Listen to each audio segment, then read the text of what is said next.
Hello, everybody, virtual fight fans around the world. Welcome back one more time. It is Sunday night tonight, and we have a very special event in store for you this evening at the ESFL, the Esports Fight League. We have a Fight Night Champion event tonight, some straight boxing action coming at you. 6 fights on the bill. Should be a great night of something special this evening. Not MMA, boxing. How about that? I am Bailey, and of course, welcome back, everybody. I was here yesterday. Thank you for joining us again. And I have a very special guest with me this evening, a man who I have never had the pleasure of commentating with, but have commentated an extraordinary amount of his fights. Mr. Crooks209, how are you this evening, sir? Are you excited about this boxing thing? I am super excited. It's good to be here, Bailey. And it's good to be finally working with you. When I started commentary, you were one of the people that I wanted to work with, so I'm super excited to call this Fight Night Champions card. We got some legends of the ESFL coming out to showcase their boxing pedigree. And as a boxer myself in UFC 4, I cannot wait to see the performance that these guys are going to get ready to put on for us. Yes, indeed. I will say, actually, I've just noticed on the Twitch page, perhaps it's me, we need to change the category to Fight Night Champion because we're in UFC 4, and that's not what we're playing today. I don't think we've changed that in a year, but we've got to change it tonight because we are doing Fight Night Champion. So let's take a look at the fight card this evening, guys. We've got 6 fights for you, some names from the world of the ESFL, but we're also co-promoting tonight with Outlaw Boxing Syndicate. So shout out to them for co-promoting. Go check out eBox Champions on YouTube if you want to watch some more esports boxing stuff. But for tonight, the main event will be MalkyPablo, a GOAT of the Fight Night community, taking on, well, a GOAT of the MMA community, the UFC community in Suave. Jamie there in the main event, 12 rounds. Should be a good time. But kicking things off there at the bottom right, Double Mat versus EK Slick, a matchup of UFC veterans here. That should be a good one, as well as some names that you won't have recognized unless you are deep inside the Fight Night community. We've got Fight Night's finest taking on Zelda Random, Coach Anthony taking on Bludo, Prioxis taking on Spider, Dark taking on Sniper, and Baron. Oh no, sorry, it's Dark Sniper taking on Baron. I don't know what happened there. Anyway, Crooks, there's a lot of names on there, some that you may know, some that you don't, but any names that stand out for you tonight that you want to point out to those people at home who are watching this one? Well, I mean, starting off with the main event, I mean, you got MalkyPablo versus Suave Jamie, the best from Fight Night Champion, coming up against one of the best from UFC 4. It's best on best. We're going to see who is really going to be the best combat sports fighter to date right now. And then, of course, you got names like Prioxis versus EK Spider. We all know how crafty EK Spider is at creating combinations. He's a real tricky striker, and he's going up against one of the most calculated strikers in UFC 4, Prioxis, one of my really good friends. So I'm really interested in that fight, as well as the Double Mat versus EK Slick fight. I mean, Double Mat's been around for a very long time, and he's going up against EK Slick. And I know when I was in the EK camp, EK Slick is one of the best boxers in that camp. So I'm real interested to see how that fight's going to play out as well. Yeah, me too. I'm definitely excited to see some of the ESFL names on there to see how they get, you know, with the flicking sticks in their hand for this one. But yeah, the main event, highly anticipated. Some say it might be a mismatch tonight. Crooks, what do you think? I don't think necessarily that it's gonna be a mismatch, because I know how good these fighters are, but it's really gonna come down to who executes their game plan really better and the fighters that they choose, babe. All right. Well, we have a lot of fights coming up for you tonight, so don't go anywhere. Let's jump straight to the first one now. We have the 2 ESFL MMA veterans here in Double Mat taking on EK Slick. It should be a good one. We asked these guys a couple of questions ahead of all their fights tonight, so we have some answers from some of these interviews here. I know that we've got the scouting report at hand. You've got it there, Crooks. Anything you can tell us about these 2 competitors ahead of this one? Well, you guys were able to catch the last event with the last Fight Night Champions event with Double Mat. He was able to defeat Danny, so he anticipates this fight to be a little bit harder than the Danny fight, but he doesn't see a different result happening from the last fight. He feels like he's gonna come in and really dominate. He said Slick's not gonna make the count after about 6 rounds, so he's calling his shot, which is really impressive. And then on EK Slick's side, he said that he's gonna box Matt's head off, which is a super confident thing to say. So we're gonna really see if he's gonna be able to live up to his words here. Did I just see an Israel Adesanya on Double Mat's side there? It may be a custom fighter, obviously, but that's kind of insane. He's made himself one. Okay, I like the Isaac Frost pick there, right? Southpaw. Huge guy, long reach, going to be troublesome for anyone here at heavyweight, but let's see what the counter pick will be. Any suggestions from you, Crooks? Really, if you're going with Isaac Frost, you might see an Andre Bishop. Those are the two main characters, but it looks like it's a Kobe Nichols versus Isaac Frost matchup. Isaac Frost in this game, unlike in UFC 4, is an absolute monster at heavyweight here. So we're going to see how Double Matt is able to deal with this problem. Yep, we'll see who establishes what first. If they're coming out aggressive or whatnot. Both guys here, obviously, ESFL veterans, MMA side of things, guys. MMA side of things, but yeah, tonight they're putting on the boxing gloves, so we'll see who's got the more transferable skills. Both guys are pretty well rounded when it comes to virtual combat sports competition there. Mr. Frost, 6'7", kind of ridiculous. I mean, there aren't humans that look like him, really, are there? You know, that's the thing about video games. Yeah, no. I mean, I would like to see the guy that, if they did mocap him out of a real person, I want to see somebody that looks like him, because I've never seen anybody like that in my life. There we go. I just seen Double Matt in chat saying they know I'm Frost. Right. I thought we're on the other side of the screen there, Double Matt. Perhaps I'm being misled, but we'll see once the bell rings, I believe. Actually, no, we won't. It will be, because we won't get to see names above heads. We have to remember this. Well, I thought Double Matt was... Oh, we go. Double Matt is on the left, so Double Matt taking Isaac Frost there. Just to be confirmed. Nice quick work from the inside. Immediately levels down to the body there. Trying to get the headbutts going already. You do get some illegal shots. You know, you can land a couple, 2 or 3 maybe. Already gunslinging the pair of them, though. Content to those hooks on the inside. Lots of shelling, though, in return here from Slick. He's taking his time. Yeah, Slick, he did a good job at the beginning of the round, ripping to the body. I feel like against Isaac Frost, being the shorter fighter that Kobe Nichols is, he really needs to go down to that body and put in the body work. Double Matt needs to be careful not to get hit with counter shots, winging them hooks. Yeah, Double Matt countering off the jab nicely with combinations here as Slick's just landing the 1-1-2. Matt just content to just charge through, throw 3 pieces worth the body as well. He's landing, although he will be digging into those stamina reserves every time he does. Nice roll underneath there. Came back with a left hand. Nice job down to the body twice there, but covering up low. Doing a bad job of cagemanship here, or ringmanship, excuse me. He's keeping himself in that corner, but there we go. He's circled out now. Puts Double Mac in that position, who's content to rope it up a little here, using that Philly shell, trying to duck roll underneath. Staying composed here. Crooks, nice counter right, though. Oh! He caught him with a good shot, and here catches him with that left hook and knocks him down. I thought that fight would have, the style of fight that Double Matt is playing would favor EK Slick, but he hit him with a good left hook and put him down. Dude, he hit him with the elbow. You can't do that in boxing, can you? Who is it? Not legally, babe. All right, he's got to balance those 2 sticks right now. Seems pretty central to me. I was going to say, is he just waiting for the count there? All right, back to the feet, drop straight back.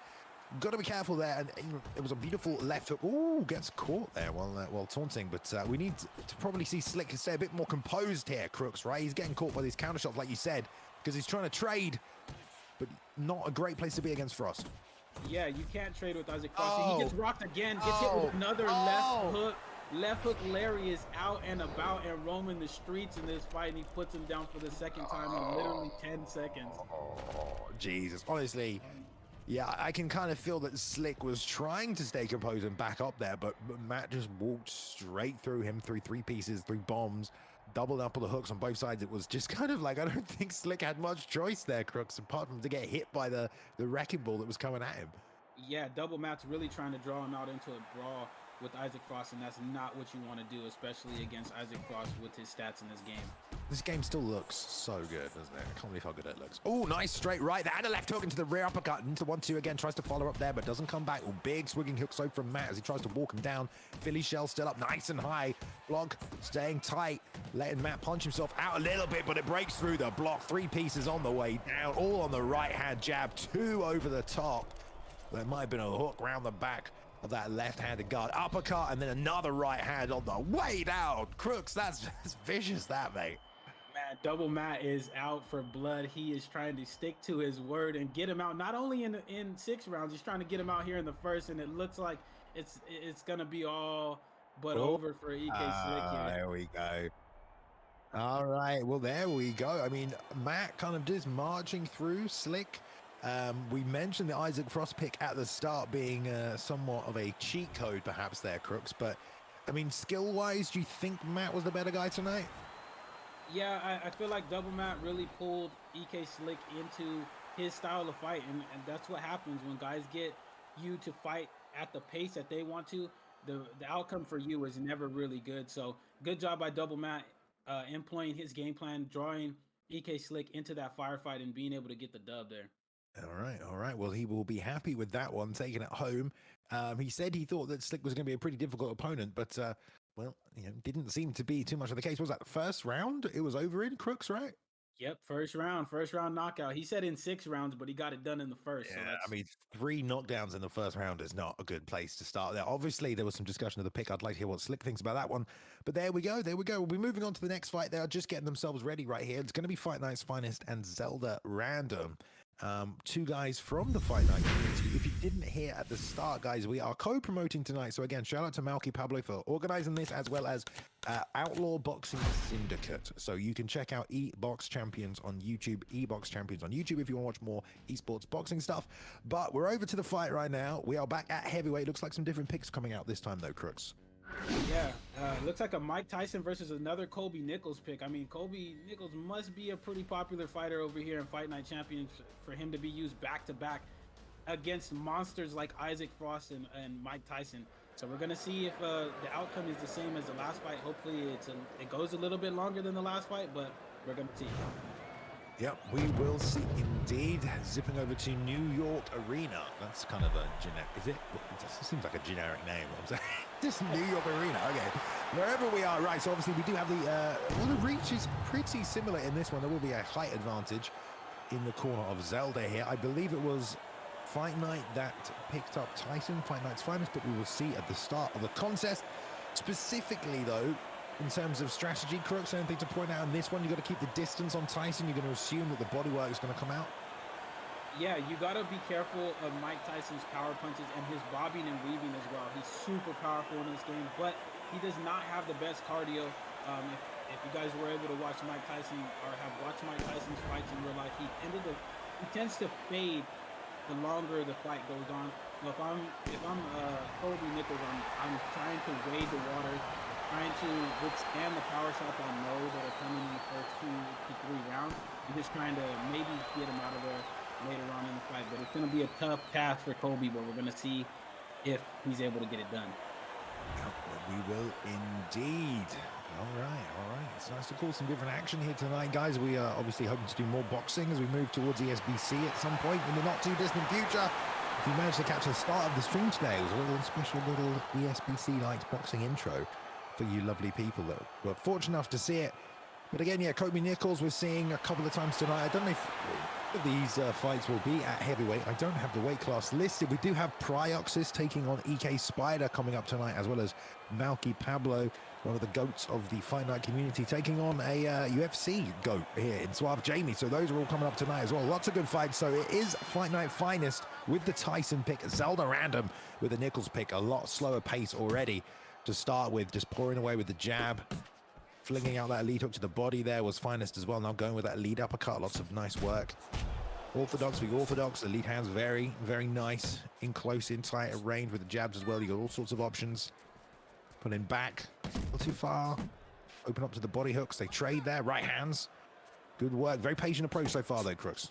Yeah, I like how Finest is really just taking his time. He knows Mike Tyson doesn't have the best cardio, so he's really just trying to pick his shots here, trying to see what Zelda is going to give him for an opening. He's doing a good job of not overcommitting on shots. Zelda's doing a good job of moving his head.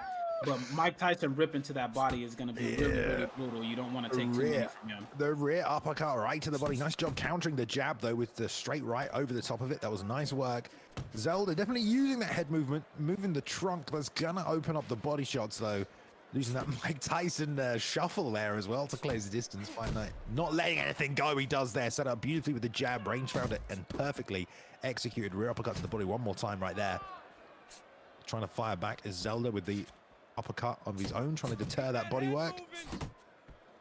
Yeah, and I like how Zelda is not letting Finest really trap him in a corner. He's doing a good job of not letting Mike Tyson really cage cut him and keep him in front of him. He's moving side to side laterally very, very well. He's not overcommitting and leaving himself open for too many shots.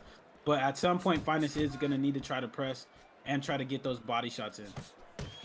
Yeah, it's a tough test, you know, to answer the call to defend the body. But there it is. It came back up top as well nicely. 3-4 piece combination there. Level changing high-low with each shot. Ooh, tried to fire double shots to the body again there with the rear uppercut lead hook, but didn't land. Zelda trying to stay composed against the cage right here. You mentioned the stamina. Let's see if Fight Night's finest will drain a little over time through these rounds. 10 seconds left. Giving up that first round is Zelda, but it's a first round where he didn't take too much damage. Nice weave on the outside, got under the hook there, but caught with the uppercut as he came back through. Good opening round, Chris. Yeah, it was a really slower pace first round, but a good round by both men. But I'm really impressed with how Zelda is bobbing and weaving these shots from Mike Tyson. He's responding when Finest decides to rip to that body with the uppercut. He's landing a few good shots of his own, but not overcommitting to where he can be countered by something big. So we're gonna see how Finest responds to this game plan from Zelda. You are losing this fight. You need to Yep. and land a big Down shot. one round. These fights are all 10 rounds tonight up until the main event. It's going to go 12 if they get there. That's the first time we've been past the first round so far. In 2 fights, was it 1 fight? Have we had 2? We've had 1. Blimey. This is the second one. Yeah, time is moving slowly. All right, this is the start of the second. Let's see if there's any switch up of the game plan from Zelda, who works now to jab the body. I like that. Nice and fast. Got to be careful of those uppercuts. Pulling out of range there as well. Good trunk movement again. Get the head off the center line. Nice work. Really trying to weave under those hooks, but they're not coming out too much. Fight Night now committing to the jab. Probably going to use that to set up that body shot again, you would think. This time went up high with the uppercut. Came over with the lead overhand. Just out of range, though. Both men pouring jab, lead hook to the body. Just out of range of that straight on the counter there as well. Nice work. Good stuff from Zelda so far in this one, Crooks. Yeah, Zelda is doing a very, very good job here. He's fighting Mike Tyson the way that you need to fight Mike Tyson if you don't have somebody that has very, very good power. He's moving his head very well. He's moving laterally. He's not staying in the same spot, trying to exchange with Mike Tyson for too long. He's getting his shots, and then he's moving out of the way and moving at a distance where Finest can't really hit him. But you see Finest is trying to press the pace just a little bit here. He's starting to open up just a little bit more to the head as well as the body. So we see these guys making the adjustments. It's gonna be about who makes the right adjustment at the right time. Yeah, that body jab working nicely for Zelda in this one. He's popped him a few times with it just to let him know, just to stick him with it. Again, it's 10 rounds. Zelda obviously in no hurry to win the opening couple. You know, he can really start to turn it on after the 4th if he needs to. Double uppercuts right there, in close from Finest, up the middle through the guard. Big whiff on the right hand there to the body, but no follow-up from Finest. Just pouring with the double jab, tries to stalk to close that distance. Again, not many body shots from Finest in this round so far. Was really committing to the big uppercut to the body, and they're trying to work. Yeah, snuck it in that time. After Zelda used some good head movement, fired back a few counter shots, but that rear uppercut to the body lands one more time there. Yeah, and I like how Finest is starting to go back down to the body. I think it would serve him very, very well to continue to go to that body because Zelda is pulling a lot more than he's moving, bobbing and weaving. So that body is open to those body shots, but he needs to be careful not to get hit with an uppercut as round 2 ends. You're letting this guy get away. Come on. This is All right, it. good second round. Now we're seeing some boxing, Crooks.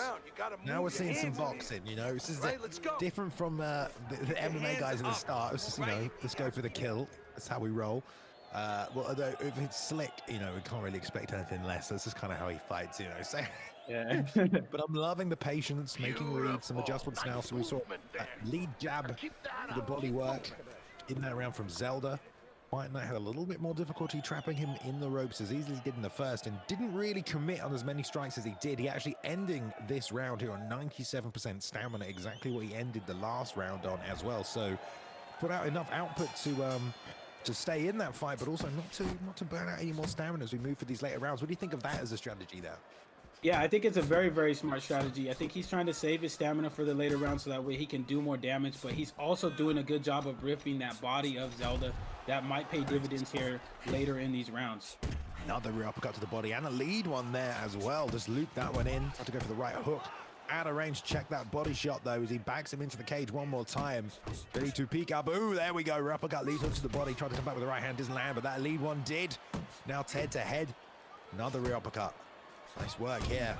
No answer for this positioning against the cage. Really ripping into the body now. Yeah, and you see, this is what Finest wants to do. He wants to put Zelda in that corner, and Zelda is backing up. He was doing a good job of the first 2 rounds, getting out of their mover laterally, but he's eating a lot of body shots now. This is not where you want to be against a Mike Tyson player here, babe. Ow! Where's his uppercuts? He's not thrown one yet. Still going for that head movement, which is all fine and dandy, but you're not going to slip shots to the body, and that seems to be the majority of the problem right now for Zelda. Batted that one away, but now changing back up top is Finest, who's just saying super composed behind that super high guard as well, tries to land the straight right. That one just falling short there. Lead up to the body, doesn't land, gets countered with another shot to the body there. Double right hands, a third one coming in. Big whiff, went up top with the uppercut there, but just out of range. Zelda trying to fire back, but he's almost retreating into this corner. That was a nice counter right shot on the inside there, though. Yeah, and as you can see, Zelda is starting to feel the pressure. Finest is doing a better job of cutting him off, keeping him in that corner. Here we are, back in the corner. He's getting those body hooks and body uppercuts ripped into his body. Finest really has decided his game plan is going to be going to the body heavy and going up to the head later on in the rounds. And it's killing Zelda right now. He needs to do something as he gets himself out of that corner. Is there a reason he's not throwing the uppercut? Is it because it's quite easy to slip the uppercut in this game? You guys want to get hit with a big like counter right hand off a slipped uppercut? Yeah, maybe I'm not too sure. That would be combating the body shots would be the uppercut, but I'm not really too sure why he's not deciding to rip the uppercut, because Finest really isn't moving too much to where he could counter with something big, but maybe that's an adjustment later on in the later rounds that Zelda is going to try to make. He has a cut under the right eye right there of Zelda now as well, so Cutman going to have to work on that one. I believe that does increase the damage to shots on that side of the body, if my memory recalls or serves well. Yeah, it does. I do remember that. And we see 10% now loss in the stamina there, so 10-8 round there they gave for Tyson in that second round, which actually is kind of interesting because I feel like that was his worst round there. That was kind of strange, but okay. Finest up 3 rounds and 1 round being a 10-8. So let's see if there's a little more activity from Zelda in this one. Gonna have to throw back. Finest is losing a little bit of that gas tank. 4 rounds in, still has 87% of it left though, so no immediate danger. It's gonna be up to Zelda to either make him work or work that body himself. Ooh. Yeah, and he's doing a better job of working the body as well. He's getting out of the corner. He's not letting Finest trap him in that corner. He's working the body with the nice body jabs right there. Goes a 3-piece to the body actually with body jabs. He needs to put something behind it, right, Crooks, right? Like the body jab's all good, especially even if you're going to touch a couple of times, but touch, go. You got to let these hands go. You got to throw combinations, and that's also another way he's losing this fight. It's always one shot. You know, a counter shot return with a jab. There's other options in there. Yeah, that is true. But as you can see, what he's doing is by touching that body, is he is draining the cardio of Finest. It was at 80%, 87% at the beginning of this round. So we're going to see how far it drains down in between rounds here. A little 3-piece coming out there for Zelda. 2-1-1. I like that. He's starting to warm up into it though. You can tell Zelda definitely playing a safe game plan, only really throwing when he feels safe enough to do so. The problem is he is back here against the cage again. Eats another straight right to the body, gives one back though. Finest takes it, and there's another rear uppercut again and again and again. He's been landing that. Try to return there. There's an uppercut right up the middle for Zelda. He took that one on the chin. And Finest now back to this patient stalking approach. Jab 2 to the body there. Nice work. Comes back with the rear uppercut. Then 1-2 and to the body. That's good work from Finest. Yeah, and what I'm liking what I see out of Zelda is that he is starting to pop that uppercut as Finest is overcommitting to the body shots now. He's draining the stamina by going to the body himself. He needs to get out of this corner though. This is not what that's not what you want to do with Mike Tyson. All right, well, we just saw the 4th round, I believe. Fight now Zelda has lost every single round. There are 6 rounds left though, so he can turn it around. It is 10-8 though, so if he does win, sorry, it's 5 rounds left here, sorry. So if he does win all 5 rounds here, it will be a draw. So he has to do something. He has to get a 10-8, he has to knock him out, otherwise he has lost this fight. So the onus is on Zelda to find something. Very little stamina loss from Finest in that round. Another round he controlled well. I don't know, man. What would you do in there? If it was me, I'd start trying to find openings to try to get Mike Tyson out of there, but that's a tough task, especially with Mike Tyson's stats in this game. But it's not impossible to do. It's very, very possible, but he needs to catch Finest making a mistake, maybe with that uppercut as he's going down for a body shot. Yeah, Zelda seems to be in no hurry again at the start of this round to even outland a power puncher, which you know is something that's quite fundamental. You know, if someone has the power advantage, especially in a video game sense, you want to outland them because, well, you know, if they land 10 punches and you land 10 punches, they're going to have done more damage because they have a power advantage. You have to outland them if you want to hope to stop them, which is something Zelda's going to have to do. Yeah, it really is, and it doesn't look like he's in any rush to do it. Maybe he has some kind of knowledge or some kind of read that we don't have, because he is just staying as patient as possible. But Finest is doing a good job of pressing the pace again. He's making Zelda retreat, use that lateral movement, not throwing too much output to drain that stamina of Mike Tyson. Good body shot right there. Nice good slip off by Zelda right there, though. And Zelda is starting to open up a little bit more, but Finest is doing good work as well.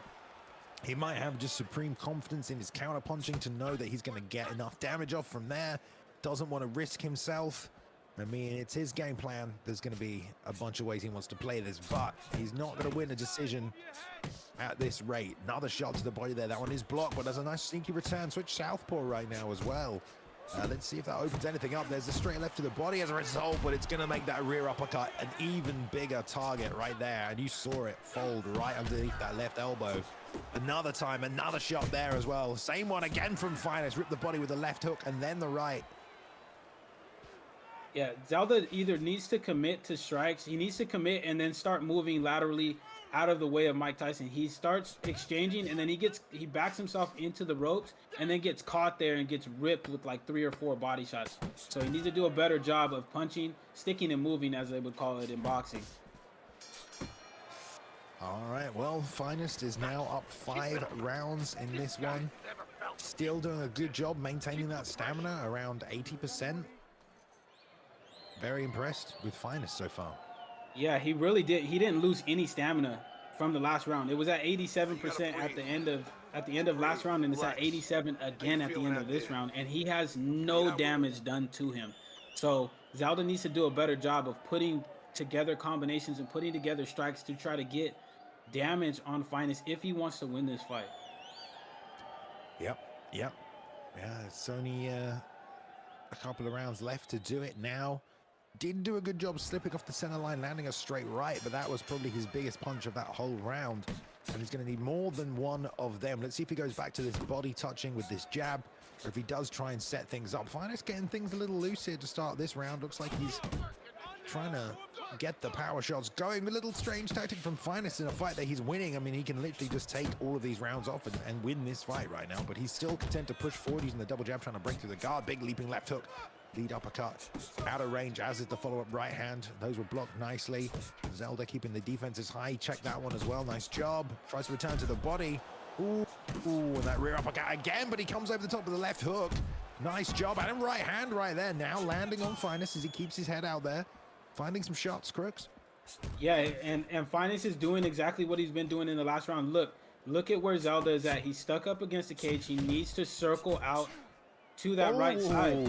Good slip off, but he didn't counter it right there. Finest is really dictating the way that this fight is going. He's pressing the pace. Zelda can do nothing but weave. He's not really trying to land any counter shots. He needs to try to respond with something to gain that respect out of Finest. Yeah, I'm still so surprised he's not really throwing any uppercuts despite all this body work that's come out.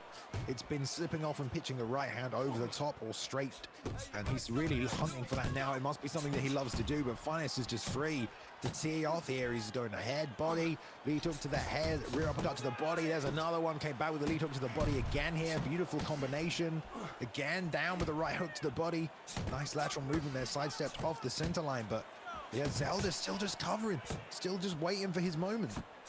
Yeah, and it's not working out for him too well. He's getting his body ripped up. He's back in that corner just bobbing and weaving, trying to avoid the shots. But Finest is putting the pressure on him. But maybe he's doing a little bit of rope-a-dope and trying to get Finest to blow out his stamina, then trying to land that uppercut.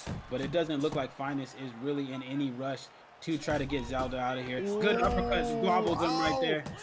Oh, he's unloaded. Oh, another uppercut. I mean, that's such a tough situation to be in. I don't feel like you're going to get out of there scot-free after taking a rock. A flurry of punches, a rear uppercut makes its way through, as does the left hook on the way down.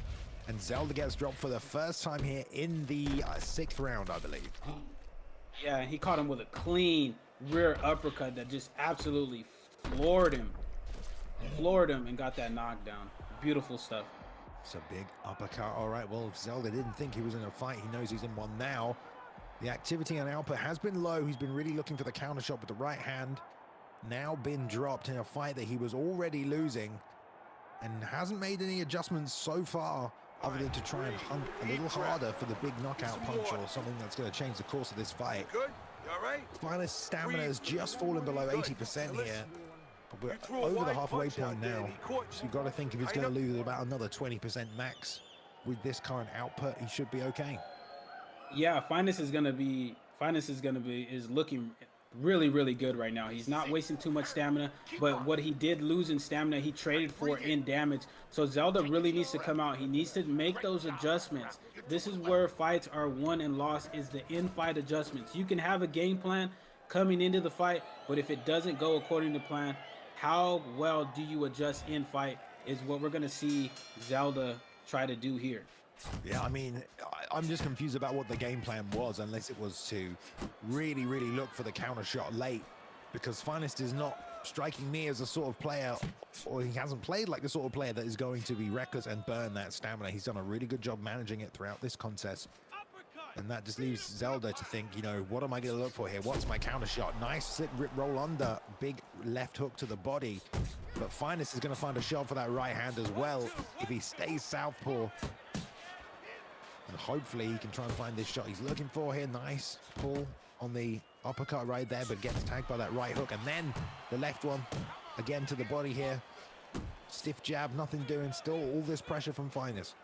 Yeah, and I like how calculated Finest is. He's not just winging combinations. Even when he had Zelda hurt in the last round, he was calculated. He knew when to flurry. He knew that Zelda was up in that corner and just was able to get that knockdown. But I like how he's not overcommitting. He's not blowing out too much of his stamina, but he is staying aggressive. So going into ESBC, or even if you guys are competing on the Fight Night Champions cards, this is how you pressure in a boxing game. You do not need to unload with combinations. You just pick your shots like Finest is doing here and watch your stamina output. Yeah, Zelda going toe-to-toe right here. Still not really throwing much, trying to pour with the jab to the body. Throws a straight left that time out of range.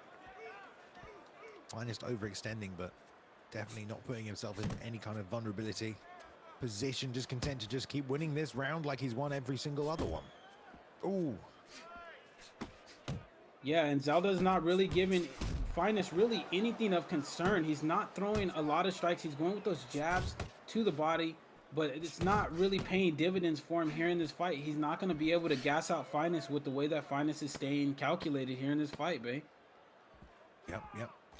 And now just backing up because he knows he's won the round. This is what I mean. I'm just like, what is Zelda's? I get this being a game plan for 4 rounds, but if it's not going your way at that point, I mean, it's simple mathematics, right? But it's too late now. Regardless, Zelda has to find that shot that he's been looking for the whole fight. Yeah, and you see Finest's stamina actually recovered back up to 81%. He was at 77% at the beginning of last round. It went back up to 81%, which means that Zelda did hardly any damage at all. He took shots but didn't land shots up against Finest, and I think it's going to be very, very tough for him to get for Zelda to get Finest out of here, if I'm being honest. He didn't really throw either. I mean, again, he's got 2 10-8 rounds so far. Number 2 and number 6. We'll keep moving here. Only 2 rounds left now, or 3, I suppose. Ooh. And I like how aggressive Finest is staying with that body work. He's ripping those body hooks and body uppercuts. He's not overcommitting to the head because he knows Zelda is trying to bob and weave and pull some of those strikes. So he's mixing in good, nice head body combinations. He's not being too predictable with the strikes. But here we go. Zelda is trying to respond, but it might be a little bit too late. Yeah, he landed that uppercut off a left hook. That was nice. And on the straight right there as well. Finest now really just turning up the volume, turning up the pressure, trying to get him out of there because, like you said, he's now recovering stamina. You know, he's in control of the fight and he's at the point where he's actually getting stamina back. So he can afford to let go with only a couple of rounds left. And there's the right hook to the body again. The same shot he's been finding all fight, that and the rear uppercut. And then came back with a liver shot as well. Look at that. Sits him down. I don't know if he's getting up from this, Crooks. Yeah, it might be, he might be, it looks like he actually is going to be able to get up with the 5 count, but that body is in deep trouble. And we know Finest is a finisher. He's been trying to get him out of here this entire fight. So we know he's going to get him in that corner and go back down to the body like he does right here. Yeah, and it's still Zelda shelling, not trying to throw any return offense to keep him off him. I know that Finest is a little bit wary, a little bit hesitant still, but when your opponent's not even throwing punches back, Crooks, you know, you haven't got too much to worry about. Yeah, you really don't. And that's what we're seeing here with Finest. Look, he's ripping to that body. He's going back up to the head. Left hook to the body twice right there. Hits him with another beautiful body shot and knocks him down again. This might be it, man. Man, I mean, he tagged him with that good and proper right in the solar plexus. Down he goes one more time. And yeah, unfortunately for Zelda, it seemed like he had a game plan to, you know, play Matador to the bull tonight, but the bull came correct and got it to work. Good job getting back to the feet, though. He stays up. Yeah, he's able to get back up. Here we go. But Finest is on the hunt. He smells blood. He knows that body is hurt, so he's going to continue to try to rip to it. And this, look, Zelda's putting himself right back in that corner, getting hit with those body uppercuts and body hooks. It's not looking too good. Yep, just sliding backwards still, getting walked all over the ring, excuse me. I almost said octagon. And there we go into the ninth. Man, this is just Finest's fight. All day. He said before this one, I would like to be a high-level player who can compete competitively and teach others like I do on Fight Night Champion. I don't know anything about the person I'm fighting, so I'm just going to do my best. Nothing more, nothing less. Fine words from Fight Night's Finest there. Yeah, I mean, and what a clinic he is putting on how to play Fight Night. I mean, he's being calculated, but he's being aggressive. He's working the body. He's not just headhunting with Mike Tyson like we would see a lot of players in Fight Night Champion do. I mean, this guy is putting on an absolute beautiful performance. And if you guys are looking to get into Fight Night Champion, this would be a fight that you would want to watch if you're trying to employ an elite game plan. Yeah. And here he is again, walking him down, just popping him with the jab now. It's just going straight down the middle of the guard. Hands are low for Finest. And again, there's the rear uppercut. Timed it twice there nicely and slipping through the right hand there. Oh! Trying to roll through, even gets caught though, trying to throw the left hand that time, and another body shot there from the right hand. Trying to follow up with another one. Lead uppercut straight right one more time, and another one. Starting to accumulate now. Oh. Yeah, the damage is starting to wear on Zelda here. He's just shelling up. He's not putting himself in the corner, but he is eating massive shots. There's another body hook, another one, and Finest is just ripping it like it's a punching bag right now. Ooh, pulled that one with the straight right. But he's not really done that much damage. I mean, this is kind of the output he needed going into like the 5th round, you know? This many counter shots, if this was it, but it might be a little too late. We don't know, though. We don't know. Maybe Zelda has a game plan to really time a big right hand. Put Finest out of there. Oh, no. Another lead up. I can't have straight right. Oh, dear God. The poor man. Also, I don't like boxing. Oh my God. That was nasty. That right hand just absolutely probably put Zelda's lights out here. We're going to see if he's able to recover, but I don't expect him to get up from this one.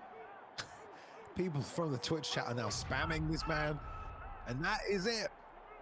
The fight is done. Easy work tonight for Fight Night's Finest, proving he's as good as his name tonight, Brooks. Yeah, and what an absolute beautiful performance right there by Fight Night's Finest. I mean, he put on a masterful performance with Mike Tyson. He went down to the body. He stayed patient. He controlled the ring. He never let Zelda get any opportunities to land big shots. He ripped to that body and was able to get that dub there. So shout out to him for putting on such a good performance. Yeezy, I don't know why you're acting like a child, but I will just time you out for 2 hours until you behave yourself. All right. Anyway, it's fine. Right, let's move on, people.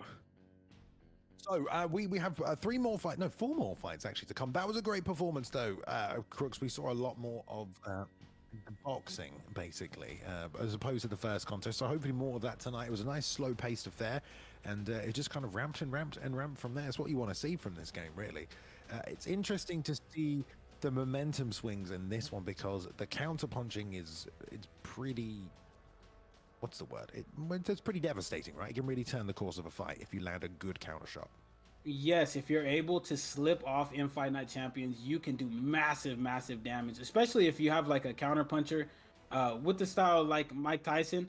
If you move off and are able to counter, you do massive, massive damage. But I really like the pace that last fight was contested at. We're used to seeing such a high pace pushed in UFC 4 that it's kind of refreshing to see people just take their time, like Fight Night's Finest did, and really just pick his opponent apart over the course of 8 rounds. I believe that last fight was. So it's really, really a good thing to see that there's a game where you can really just take your time and not have to rush things. Yeah, exactly. And sometimes you want to play a lot of fights like that on UFC 4, but if your opponent makes that choice, I think, a little bit, especially because in UFC 4 it's very hard to be defensive without taking damage. You have to throw offense back to prevent people walking you down, which is fair enough. You can't always maneuver your way out of every situation. You can't be perfect all the time, so it makes sense. But the next matchup, guys, we have Coach Anthony taking on Bludo here. Coach Anthony is a legend of the Fight Night Champion boxing community, and he's here to compete tonight, so what a treat for that one. Thank you, Coach Anthony. 200,000 subs on YouTube, I hear here, Crooks. That's pretty intense. And he's taking on Bludo here, who's also a streamer as well, so a bit of a content creator matchup. This one should be fun. We're at middleweight now as well, Crooks. Yeah, this is going to be real interesting to see who these guys pick up. And I mean, you got a real life boxing coach in Coach Anthony, so he knows the angles, he knows what works and what doesn't work against different boxing styles. And he's going up against Bludo, who's a streamer. So we know that he plays this game quite a bit. So it's knowledge versus knowledge. Who's going to be able to employ their game plan the best here in this matchup? Are these the eyes of the created fighters we're seeing here?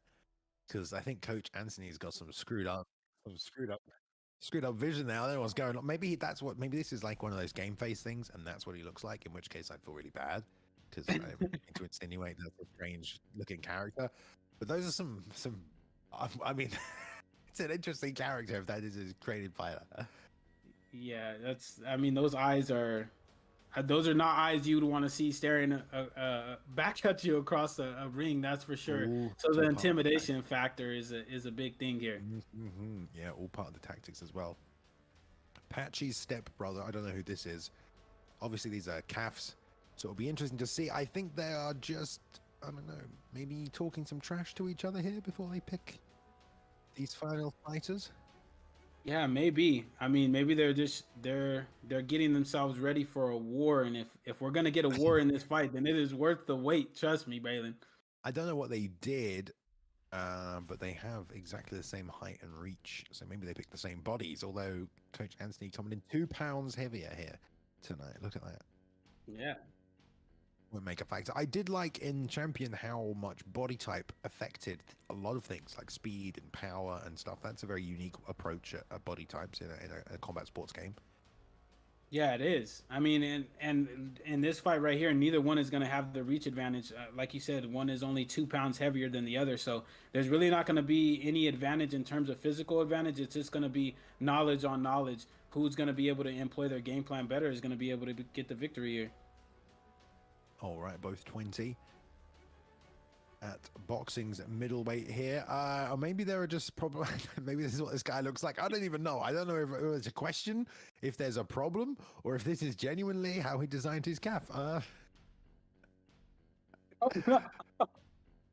don't know, but I don't even. Yeah, with gray hair, man. I mean, hey, but he's got them hands, so we're gonna see how it goes. It's like that movie that came out, Bright, and before they did the promo for the movie, they had the UFC do like a promo where there was like an orc, because there are orcs in that film, fighting in the UFC. Did you ever see that Oh promo yeah, for that movie? yeah, That's I what this did. looks like, right? This is an orc, isn't it? Like, Yeah, and maybe, both of them look the same way. Yeah, I mean, maybe there's. I don't know, man. I don't know. Maybe these guys made an agreement that they were gonna make the same kind of calf just with different No, hair. maybe there's like a bug or something that we don't know about that's present, or something like lost information, textures, you know? Yeah, I'm not sure. Oh God, that's loud. All right, anyway, we're gonna see a fight regardless. Okay, look at this: 689 wins, 800 losses. That's an interesting record there. That's 17 wins, 13 losses. Okay, okay. Nearly 100% finish rate on Patchy's stepbrother, Oxnard. Okay, that's California, right? Yeah, Oxnard. That's actually where I believe Tony Ferguson trains at and is from. Maybe this is Tony Ferguson. We just can't see him. All right, well, they're not skipping any of these intros. So we're going to see the full countdown here with the referee. So we have Coach Anthony. I want to say in the blue gloves, but I can't even say. Oh, no, we don't. It's blue. Oh, no, they switched it. So Bludo with the red hair. Coach Anthony here with the Southpaw Philly shell, which is very interesting because I've been told Southpaw Philly shell doesn't actually work in real life. But there we go. I mean, Coach Anthony's gonna try to make it work here in this fight, but Bluto's. I mean, they're both just kind of shelling up, trying to see what each other is throwing, trying to get a good read on it. So we're gonna see. I don't think we're gonna see the game plans come out until about the second round. Yeah, we'll have to see here. Bludo with the cross guard, I believe it was called. I don't remember too well, but both men playing the outside game right now. No one trying to force exchanges in tight. Bludo stepping in there, trying to level change underneath through the straight right to the body. That was good work. Uppercut return right there from Anthony. A little out of range with it. I like the wide stance on Anthony as well. It looks like an MMA fighter. Yeah, look, and he's looking good too. Look at the movement on Coach Anthony. He's cutting the angles. He's not letting himself get trapped up. You can tell he has very good ring awareness. He's not getting himself in bad situations. Bludo is wasting that stamina. If he gets caught with a shot, he is going to get hurt. So he needs to be very, very careful. Yeah, and that was great work by Anthony. Just like jab low and then throw that straight left, right high, and he's timing it beautifully. Really just sliding out of range. Did it again there. Jab low, straight high, and that's a little southpaw straight left. That lead touch to the body's not too hard to land. So good work by Anthony. Yeah, Anthony's really pressing the pace. He's landing good shots. He's getting high damage on Bludo here. Bludo needs to watch that stamina because if Anthony slips and counters to the body or to the head, he's going to get a good stun and get good damage off of it. But Bludo's trying to respond, trying not to get swarmed by Coach Anthony, but he's able to get himself out of the corner now. He has Coach Anthony in the corner. Can you fake in this game? I'm not sure. I don't believe so, but I'm not sure. Interesting. It seemed like it would help Bludo a lot right now to try and bait out that slide back that Coach Anthony's trying to use right here. Is just trying to get that step back left or that step back and then level change jab to the body, then the left over the top. So good work by Anthony in that first round. Look how much damage they've taken though. Have they turned the damage up? Because this is a hell of a lot more than Tyson took, I can tell you that. No, I think Bludo took more damage because his stamina was so low and Anthony was countering and ripping that body. So Bludo needs to be careful not to take too much more damage because he is going to get stunned and might even get put away here early in this round. Coach Anthony's doing a good job. He clinches him up there, makes him wear the weight. He's landing really good shots as he has him up against the ropes. Good job by Bludo being able to get off there. Yeah, and he loves that rear left uppercut right here, does Anthony. Hasn't really landed it too clean. Oh, there's that jab to the body, straight left again and again. Man, just constant success with that jab to the body, straight left over the top. Time and time again. Puts him down with it, Crooks. Yeah, and it was, like I said, that damage was high coming into this round, and he took one too many shots and got put on the canvas. And let's see if he gets up. He is able to get up, but that damage still is going to be really high here, Bay. Yeah, gonna have to do well to keep in the fight. Gonna have to be careful about that jab body straight left here. Needs to find a counter to it as soon as he gets touched. Just fire that uppercut. Maybe not back up as much. Force a bit of a...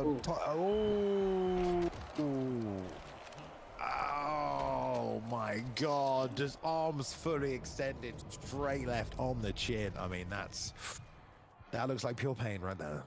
Yeah, it really did. And it looked like if he could have fallen out of the out of the ring, I'm pretty sure he would have right there. But he gets up again, but that's the second knockdown. Now, I would imagine Coach Anthony's going to try to get him out of here as soon as possible. He's not playing any games here. He's going body and then back up to the head. There's just no answer for this jab to the body, straight to the head. And to be fair, it's a really good technique to use on somebody who is using that kind of a guard in real life. I mean, that's perfect. Jab low, the guard comes down, he throws a straight left, so it's working just as it should. Yeah, it really is. And Nice I mean, he's landing good shots. I mean, even when Bludo's trying to press forward and throw some kind of offense, Coach Anthony's doing a good job of slipping off and making him pay for it. I feel like Bludo's only hope is to crowd him, try and fight toe-to-toe, go play the hook game, hooks to the body, and try and find some uppercuts to counter that jab. But it looks like Anthony really knows what he's doing here, corralling to the cage, working the body. 10 seconds left, gonna cruise that round as well. Yeah, I mean, Coach Anthony is not getting any pushback on what he's trying to do. He's working the body. He's lowering that guard by going to the body and then going immediately back up to the head. He had 2 knockdowns in that round. And look at the damage on Bludo. It's at 85%. Not looking good at all. All right, well, let's see if Bludo can make it out of this third round. Anthony right back on the pressure, already jabbed to the body, straight to the head. He's working for it. Got a lot of confidence in it now, as well as that rear left uppercut that he's been looking for. If he can slip and land that, it could be even worse. But Bludo has no answer here, Crooks. Just taking it, having to concede ground constantly. Just whiffing on everything. Yeah, I think Bludo is a little bit getting caught in the moment here. Anthony's been putting it on him. He's pushing him back up into that corner. He's exchanging here in the pocket. There it is, that body to head combination again. Oh. Anthony's just shouldering him back into that corner. Bludo needs to try to circle out, but Anthony's doing a good job of keeping him there. Ooh. There's that clinch. That's smart. Super smart, and then he circles out. Good job by Bludo. They almost landed the uppercut as well as they just trade there. Both men landing with their rear hands. Anthony still stalking though, looking for that straight left time and time again. 1-2. Bludo trying to fire back now, going to the body with the rear uppercuts. Straight left again from Anthony lands. Bludo trying to fire his own back. My goodness, Anthony's just trying to put it on him right here. He's going to the body, then back up to the head, then popping that straight out to the head. Another good clinch up right there by Bludo, but he's not able to get off the cage. This might be the beginning of the end here if he stays up on these ropes right here, babe. They're just trading straight punches right now. Bludo's taking some damage, but I kind of want to see how much Anthony's taken. There could be a rock in it at some point for Bludo as well. He's certainly been landing a few. If he can catch him with a good counter, a slip, a rip. Don't mind me, sorry. Carry on. Yeah, no, it's Bludo's doing his fair share of damage as well, but look at Anthony. His ring awareness is really what's separating the two fighters here in this fight. I mean, Anthony's really doing a good job of pressuring him and then backing up when the damage is getting too high for him. He's controlling the range, he's controlling the pace, and he's really controlling the damage as well. 10-7 that second round. That's crazy. Little shove there as well because he wants to keep it at that distance that we talked about. Bludo gonna be, oh, that was a nice straight right. Both men really using their rear straight hands a lot in this fight. Ooh, now going to the hooks. Does Bludo mixing things up, connecting a little, Crooks? Yeah, he's connecting a little bit more than he has been in the past couple rounds. He's moving that head, but that damage might be a little bit too much if he gets countered. But good job here, trying to press the pace. Good right hook right there, lands. He's trying to go with the right hook again, lands again. But he's backing himself up into the ropes right there. Circles off. Ooh, good damage shot right there. Rocks him.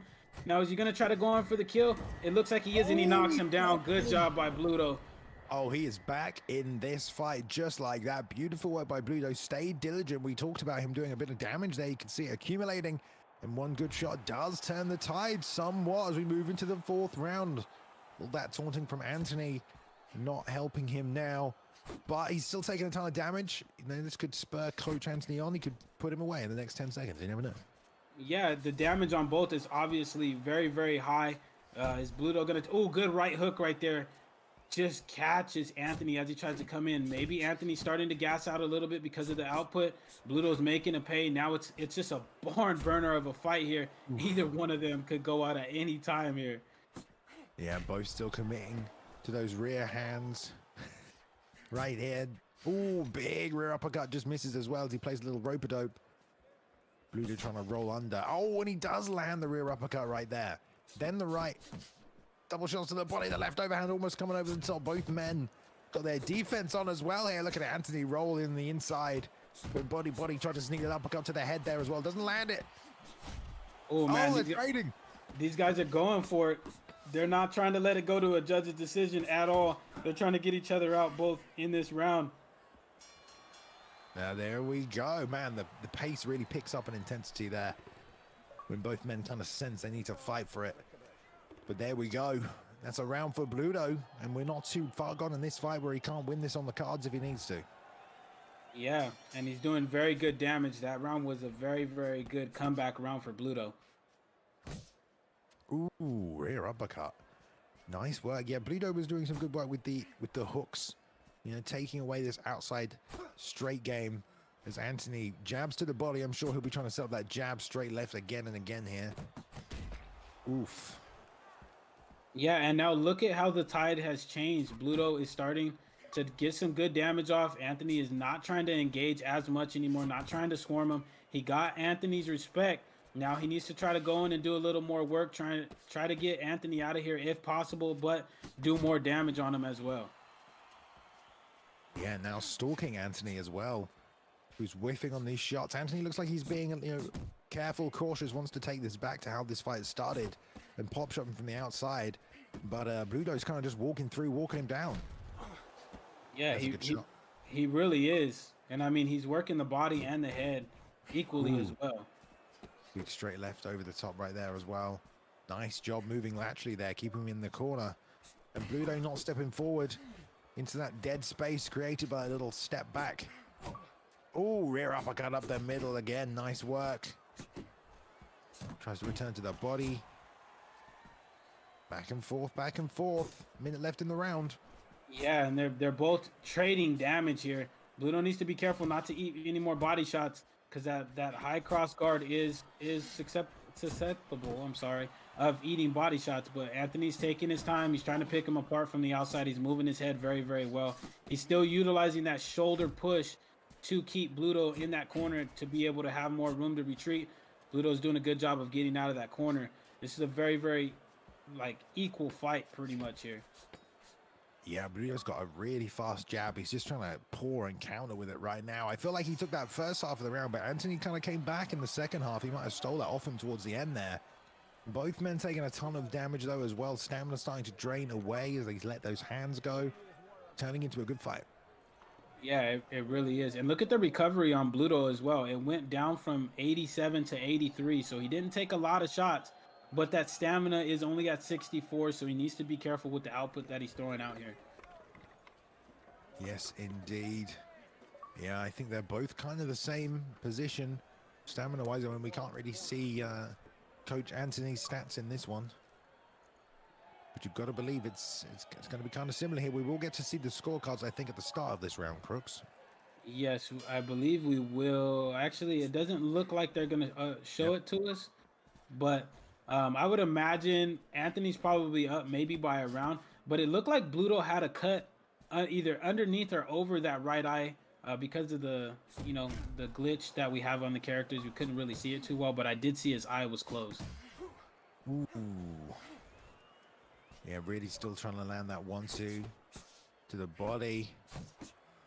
Ooh. 1-2 again, another 2 over the top. Good work. Anthony really trying to find that pressure, make Bludo uncomfortable, put it back at that range he was excelling at. Yeah, and he's doing it. He did a good job of it, but good job by Bludo to get off right there, babe. Yeah, and the rear uppercut from Bludo is still coming through. It's still a weapon.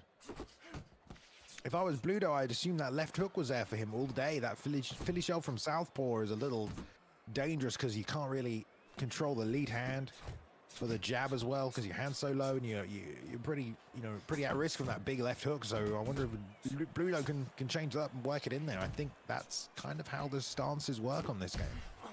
Yeah, and that's actually a really good game plan. He's popping out that straight as well. Good job blocking the body shots right there. He's doing a good job of returning when he's getting hit as well. Missed uppercuts right there by Coach Anthony, but he wasn't being able to be made to pay for that by Bludo. But Bludo, look, he's back up against the ropes here. Clinches up. Good job. He's going to probably try to circle out when this is broken up.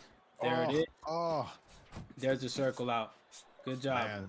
Both guys there trying to slip and rip big. Weren't able to. Bludo doing a good job there with the twos. Keeping it right on the end. Again, pulling just out of range with a rope. But there's another two. Oh, and another one. Anthony struggling to enter here, Crooks. Yeah, Anthony's he's being made to struggle. Bludo's doing a good job of negating what Anthony is trying to do, but he's eating a little bit of damage too. That stamina dropped from 64 to 52, and the damage went up, which means he ate a little more shots than he probably would have liked. But both of these guys, I feel, are starting to fight a little more cautiously because they both have high damage. So we might see the pace start to slow down a little bit here in these last few rounds. Yep.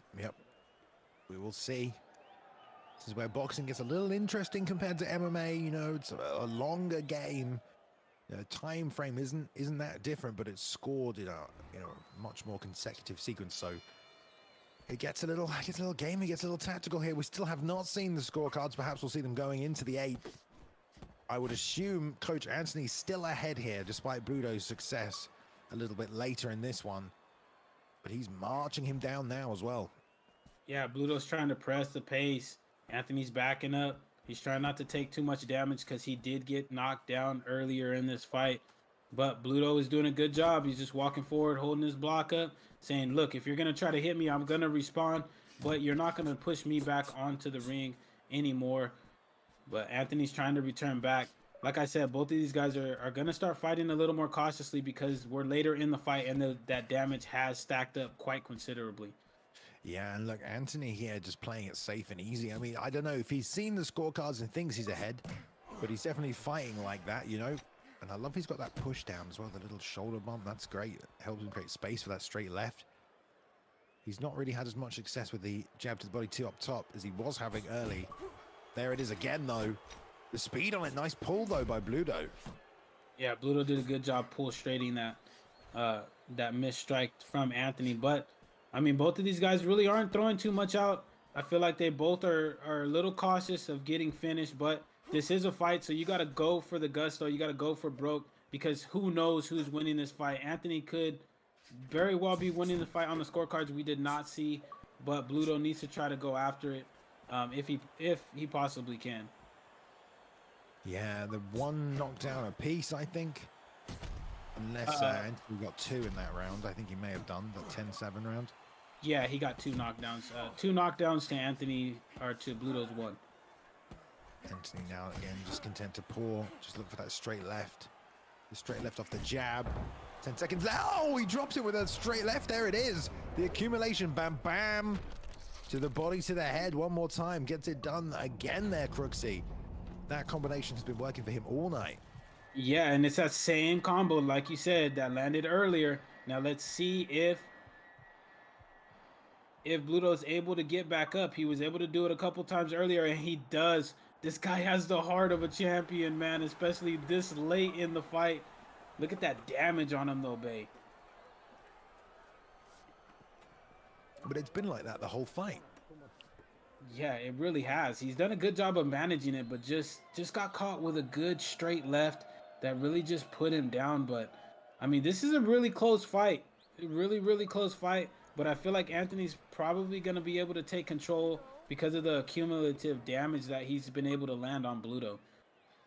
Yeah, that straight left has been coming down the pipe nice and fast. He caught Bludo there as he was throwing a right hook.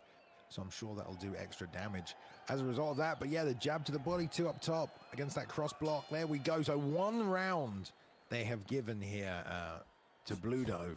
Apart from that, Coach Anthony is up every single round. So yeah, he can take this. He can take this evening off right here. He can take the rest of the night off. There's not much left for him to do apart from not getting knocked out. Oh! And he caught him with that straight left again. That put him out. It's the same punch right through that cross guard too, right straight into the mouthpiece of Bludo. Oh. Just beautiful, beautiful placement on that straight. He might not be getting up from this one. He's going to try. It's very slow. How good's your muscle memory for this mini game? Oh, It was close. It was close. Quick. He tried, but there we go. It is a win for Coach Anthony. I know his subs will be happy about that one. There we go. Unfortunately for Bludo, tried to keep it together, but yeah, the body shots into that 2 over the top was just too much for him there, Crooks. Yeah, and it was set up off of the damage that he had did prior in the previous rounds prior to this one. It really just was too much for Bludo to overcome. Good job by Coach Anthony. He faced a little adversity. He got knocked down earlier in the fight. He ate some really heavy damage, but overall he was able to overcome that and get that victory with that beautiful straight left right there. So I'm being told that is the meta at its finest, apparently. So there we go. A push straight.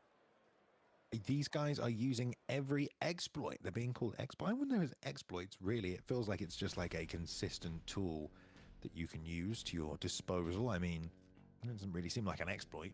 But whatever it was, it's a meta for the reason there. I mean, it's quick, it's fast, and it worked very, very well for Mr. Coach Anthony. So I know he'll be happy with that one.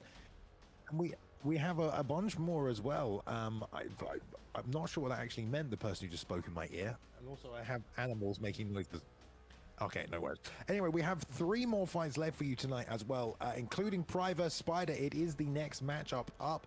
These guys have fought each other in UFC 3, UFC 4. Yes, so they haven't fought for a while here, one-on-one against each other. This would be a great little fight if this was a UFC 4 event, wouldn't it, Crooks? But it's Fight Night Champion, so it's going to be good anyway. We'll jump to the fight as they are going to be at middleweight, but what can you tell us about these two, Crooks? Well, we all know Pry. I mean, Pry is a legend in the UFC 4 community. He's one of the more calculated strikers that there is in UFC 4, but he is going up against EK Spider, who is one of the more creative strikers in UFC 4, as well as being a calculated striker of his own. Pry did say that he did think that Spider was going to smash him, so that's a little bit of gives a little bit of cause to pause here. But Spider did say that he thinks that his ring generalship is going to be a little bit too much for Pry, and that he thinks he's going to be able to get him out of there by the 7th round. So we're going to see how this fight plays out between two of the most creative and most technical strikers that the EA Sports UFC community has to offer here in Fight Night Champion. Yeah, we'll also see who's been playing the most as well. I like the pick of Manny Pacquiao here. That's perfect for Pry. You know, he's got that sort of RDA-like frame-ish a little bit. He's a southpaw. That's good enough. I'm sorry. Hi, everybody. So glad you're with us. But it should be a good matchup, like you said. UFC 4, they've clashed. UFC 3, they've clashed now.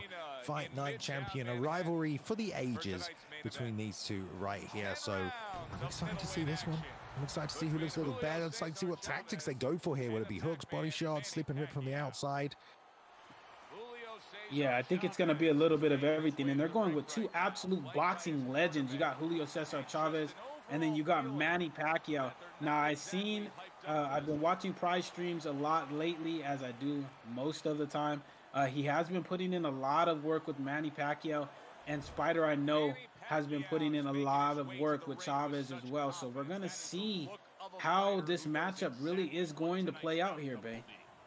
Yeah, and Spider here can get some revenge for Julio Cesar Chavez, because Spider usually plays Anderson Silva. You know, that's how he made his name in the esports scene. Obviously, his nickname is The Spider, and The Spider just beat Chavez. In fact, knocked him out, right? No, didn't knock him out, did he? He knocked out Chavez Jr. There you go. Yeah, he did. Oh, wait, is this not Junior? Okay, this is Chavez Senior, my bad. Yeah, it's Senior. He knocked out Junior, but he can get a little bit of revenge for Chavez as well. They look so similar as well. I mean, they are father and son. It makes sense, right? Yeah. All right, anyway. Let's see. I'm interested to see Pry test his hand in the boxing game. I think he has some IRL kickboxing experience. I think that's correct. That's translated nicely to his MMA game. But we will see how his boxing game looks here. It's going to be more of an aggressive approach. If both men are content to sit and trade. So on the left here in the white and gold, we've got Pry, and on the right we have the Spider as well. Are really going to enjoy this one because yeah, I don't expect either one of these guys to just come out, and I don't expect this to be a barn burner fight, a drag out brawl. Both of these guys are super technical. They're going to pick their shots. They're going to make the correct reads. And they're going to try to get it out. As a beautiful uppercut already landed out for Pry right there. We're going to see how creative these guys are going to be able to get here in Fight Night Champion. Yeah, I like the patience from both men. Pry looking to counter hard and heavy with that left hand. Ooh, nice point with a jab. Slip roll underneath, nothing there. Ooh, nice little combinations from Pry as well, starting with the rear body hook. Good methodical work from Spider. He's doing a good job closing that distance quickly. He's sliding in, trying to disguise that right hand and the uppercut into the straight right. There's some Conor McGregor stuff right there. Yeah, and he's doing a good job of trying to control the middle of the octagon. He's trying to be first in the engagements. Good left hook right there by Spider. Good uppercut and good right hook by Pry. They both land. Good uppercut again right there by Pryoxis. Both of these guys are landing very, very well. Neither one is being able to edge out each other here in this first round. It's very tit for tat right now. Yeah, Pry went jab, rear uppercut, and another rear uppercut there. Must have a lot of faith in it, especially against his body shots. Did sway out of the way of that one, but ate a long straight right from Spider after leaving himself open. And that's all Spider needs there, those short shots. 30 seconds left in this first round. It's been close. Nice work. Very accurate from Spider here. Yeah, and Spider is starting to put together those combinations. I mean, he had 4 strikes where he landed major damage there on Pry. He's doing a good job of now pressing the pace, getting Pry to fight at his pace, but Pry's doing a good job of backing up and resetting as that round ends right there. Oh, cut on the cheek already, though, for Chavez. That's not great. I'm sure Pry will be nice to see that, be very happy about it. But big shots kind of landed from both guys, but Spider may be showing a little bit of an edge in terms of his shot selection. And also in their trading, it seems that Spider is landing just ahead of Pry there. Yeah, he is, and he's landing heavy shots as well. Even though Pry was able to open up a cut on Spider's face, he did take considerable amount of damage. I mean, the recovery for the damage is only at 79%, so Pry needs to be careful not to eat too many more of these heavy shots. All right, round 2. Nice straight left to the body there by Pry, trying to dig with the uppercut already. Nice step back, left straight over the top. Pry's done a really good job with that through this fight. Landed it a few times. Gonna have to be careful when he steps out, though, to create that space, because Spider's been stepping through with that straight right, so he doesn't get timed exiting. As Spider comes in, but the opposite just happened. As Spider steps in, he comes over with that left hand. Didn't get to see the replay there, but it was the opposite of what I was talking about that could happen. It was Spider that steps in. Pry that met him with that left straight over the top again. Nice work. Yeah, it was perfectly timed too. I mean, it wasn't even like he got a stun. He just absolutely knocked him down. Now Pry's having very good success with that rear uppercut. Now Spider's trying to get the damage back. He realizes that he's down. If I was him, I would just reset, but he is landing very good shots. Starting to press the pace a little bit on Pry, trying to make him feel a little bit uncomfortable. Good rip down to the body right there by Spider. Yeah, trying to stay a little bit outside of the range of that straight punch now. Knows how much power is in it. Can't mess around with it. Nice little jab to the body. Tried to come back with the right hand, but that uppercut was waiting for him. And there, that right hand as he exited. That's what we talked about, and he timed it beautifully there. And there's a left hook around the side there as Pry gets caught trying to exchange in the pocket. Yeah, and Spider is definitely doing a better job. He's starting to find a home for that right hand, whether albeit the right uppercut, the right hook, or the right straight. He's starting to land a lot with the strikes that he's throwing out. Pry needs to be very careful, even though he did get a knockdown earlier in this round. Ooh, double uppercuts just out of range, and a nice left hand to the body, and another one from Pry, and then a lead uppercut. Was that a little wobble right there? Couldn't tell. Ooh, Spider tries to put it back on him though. Both exchanging now. There's the left, falls short again. Touches to the body with that one. Comes back again. Spider just waiting. Ooh. I mean, these guys are starting to pick up the pace. I mean, the game plans are becoming very, very evident of what they're trying to do. They're both trying to rip to the body and then come back up to the head. We're gonna see who is able to get them the damage later on in these rounds, because Pry was able to get that knockdown there in the last round. Yeah, and if he keeps landing... Sorry, my dogs are fighting. Carry on, Crooks. Go ahead. Take over. Yeah, no, Spider's doing a good job of pressing the pace now, but Pry is landing very, very heavy shots as well. They're both ripping to the body. Pry goes back down to the body with a good body jab, then tries to come back up, but it's blocked right there by Spider. Spider is pressing the pace, catching him with good uppercuts. Good uppercut right there by Pry as well. These guys are really starting to open up. Good counter straight right there by Pry. Good lead uppercut again. Oh, somebody's gonna get rocked. Somebody is going to get rocked right here. This fight is not going to go the distance if they continue to fight at this pace. Yeah, this is where I feel like the MMA kind of takes over, you know. They both start hurting each other. It's just like, yeah, we're going to keep getting these big power punches in, you know. There's no reset back to like a methodical game plan. Not that they have to fight like that, you know. These guys are both landing nicely. Pry loving that straight left of Manny. But Spider's timing his entries now. Got caught stepping in there, though. Oh, eats the lead uppercut. Nice return to the body, though. Another right hand to the body. It's nice to see them mirror each other's movements as well. Sometimes they both step the same way or do the same weave. 1 minute left in this round. This is heating up now in terms of competitiveness. Yes, it is. And both men are landing heavy shots. Neither one is really taking control of this fight. They're going tit for tat. Good job by Spider right there. Landed a beautiful uppercut, right uppercut. Pry's keeping that space, trying to pick at him. Trying to make him pay as he comes in, but eats a brutal body shot by Spider right there. Yeah, just looking to reach with that lead hook. Spider just slid in, punched him with one of his own to the body. Again, oh, just slipped this time though. Yeah, Spider's doing a great job closing the distance whenever Pry falls short on that lead hand. Cool, good round. Yeah, very close round as well. Both men landed heavy shots, but look at the damage on Pry. It's at 80%. So he needs to be very careful, man, because when Spider hurts you, he has like this innate ability to get you out of there. You do not want to be in a rock state against Spider. Yep, for sure, that's right. But we have seen him give fights up, actually, that he was winning before. Oh, like there's another left hand over the top lead, uppercut straight left. Pry going off right now, level changing down to the body and really trying to make that left hand work. Mixing the lead uppercut over, he loves it, but he's still swarming against the cage. Oh, Spider coming back, but he catches him with another left hand. They're exchanging. Man, and good recovery right there by Spider. Good job by Pry being able to get him rocked. He needs to be careful because that damage on him is high. Good left uppercut right there by Spider. Gets Pry in all kinds of trouble right here. He's landed every single shot that he throws at this point. Pry is doing a good job of responding though, Bay. This is turning into a brawl. Keep going, man. Oh no, these guys are both just brawling out right here. Pry's doing a good job of working that body, not just head hunting. But Spider is doing also a good job of returning shots when he eats him. So here we go. Good uppercut lead hook right there by Spider. Tries to return on the straight, but is not able to land it. Good head movement right there. Pry doing a good job of resetting.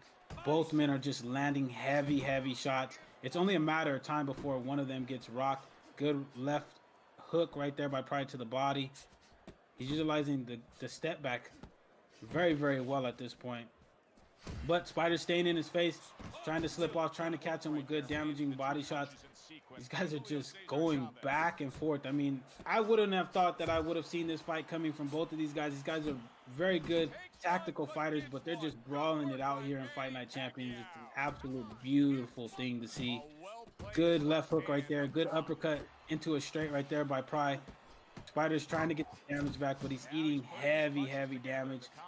Yeah, overreaching a little as well. That right hand. Pry now trying to guard up a little bit, but they're both still just swinging big. Oh, good round, man. Crazy fourth round, Bay. I know you had to step away for a minute, but you missed a whole lot of action, bro. Oh, I did? Okay. What happened? It was an amazing round. They both just really exchanged with heavy shots. Pry's not backing down from Spider. Spider's not backing down from Pry. They're both landing heavy shots on each other. It's a beautiful thing to see. All right. Well, we're in the fifth round right now. So we will be approaching the halfway point in a minute in a fight that may or may not go the distance. They've both been landing big punches. Pry using that jab gauging range for that big left hand that he's loving. Spider using that quick slide in and out movement. I mean, that's helping him sometimes, but also getting him in big positions for counter shots. Almost ate something there as well. They both exchange again. Left hand from Pry, right hook over the top though in return, as well as that straight. But Pry's looping those uppercuts in, still finding a home for it. Throws a 4-piece right there and really tries to pour over their top with that lead hook, but there was nothing doing. And Spider's looking good right now, staying composed. Yeah, he's looking really good, but Pry's looking very good as well. He's landing his shots. He's just getting controlled a little bit more. He's eating a little bit more shots than Spider is, but he's doing a good job of resetting, trying to find the openings where he can hit Spider. Spider, good straight right there, connects on Pry's face. Pry needs to be careful that he doesn't get one of these straights countered heavy. Oof, they both do. Just leading with the big left hook now as Pry abandoned this jab that was working nicely for him. Oh, and there's a straight right as well from Spider, who's looking very composed. Looks like he was ready for this kind of a fight. Oh, nice slip and rip to the body with a straight right. Didn't do big damage, but it was well timed. Pry looking loading the inside as well. Yeah, and you can see Spider is starting to feel himself a little bit more in this fight here. He's starting to open up, starting to exchange a little bit more. I feel like the tide is starting to turn in his favor. But the last 2 times that I've thought that as well, Pry has come back and landed a heavy shot. So he needs to be more calculated when he does try to step in and engage on Pryoxis here. Oof. Yeah, you can sense the tension here. Both men trying to avoid the big punch because they know it might put them down again. And there we go. Onto the 6th. I don't know if these two thought it would go this far. Yeah, I mean, honestly, I think this fight is going to end in a finish here if this pace continues. I mean, look at the damages at 80%. Pry was able to recover quite a bit, but if he eats too much more of those damaging shots, either to the body or to the head, he's going to be in major trouble. But the same thing for Spider as well. So we're going to see if these guys start to slow the pace down or if they're going to maintain the same pace that they've had the previous 5 rounds. Oof, it's a long straight right there as well from Spider. Still trying to slide his way in. Oh, wow. Nice timing on that. Just as the jab came down. No, left hook came around the side as he threw the lead uppercut as well. That was nice work from Spider. Needs more of that left hook. I think it's working for him every time he throws it. But be careful though. Oh, rolls underneath. That straight left again from Pry. No follow. Oh, no counter follow up though, but he got the rear uppercut in there that time as well. Stiff jab on the entry. Pry having a little bit of trouble in this round. Yeah, and Spider's starting to pop off that right uppercut. It's doing a lot of damage, and every single time he touches Pry with that right hand, albeit an uppercut or a hook, it's doing massive damage on Pry. Catches him with a beautifully timed straight punch right there.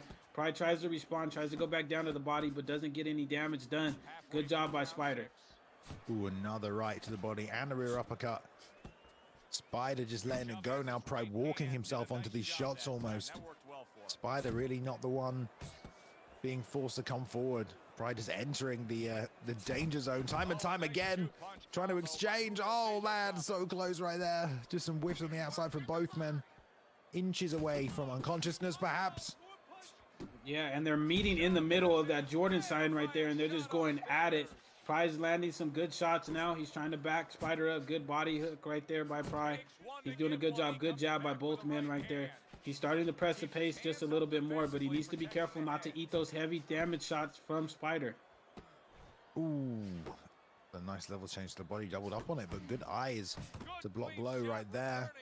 Stiff jabs on the entry. You know, Spider's looking to set something up. He did right there with a straight right rear uppercut lead hook, but nothing landed. Ooh, it's a big body shot though as Pry plants. Very close fight. Very, very close fight, Ben. To be honest, unless I see the judges' scorecards, I have no idea who's winning this fight. I know they gave Pry a couple of rounds earlier in the fight, but these last 3 rounds in particular have been very, very close outside of one stun that Pry got, I believe, 2 rounds ago. All right, I'm trying to corral these menaced animals behind me. All right, here we go, round 7. And made it this far, I am surprised. Lead hook finally coming out there again. for Spider, not breaking through that block. Pry now trying to use the jab a little more, looks a little bit more composed. Going to work behind that. Perhaps this round we'll see. There's that straight left again. So much confidence in it. He just drops his hand so much when you throw it. Obviously, that's the animation of Pac-Man. Oh, big left hook. Nice job. Slipped on the inside there off that jab. And now can work a little more. Start to put some more of a pace on him. Yeah, and Price tries looking for that counter shot. Good job moving out of the way. Good left straight right there lands. Good right uppercut by Spider again. Every single time he touches Pry with that right hand, he's doing massive damage. But Pry starting to land that left a little bit more and more here. Good right straight. Good left hook right there by Pry. These guys are going tit for tat here in this 7th round here, Bay. Yep. Using that jab again as Pry to the body. Spider with the eyes open. Ooh, double jab straight left. Blocked. The rear uppercut sneaks through. Big pull and a whiff for the overhand. And he jumps with the lead hook. That landed a little bit. Catches another one there. Shorter. Pry ate both of those. That's not good. Oh, so close there as well. Pitching his own hook on the inside. A little bit out of range though. Oof. And now the pressure from Spider. Yeah. I mean, Bay, if you're Pry, how do you get some damage coming forward on Spider? It seems like every single time he steps in, Spider's just hitting him with either with a right hook or a right uppercut.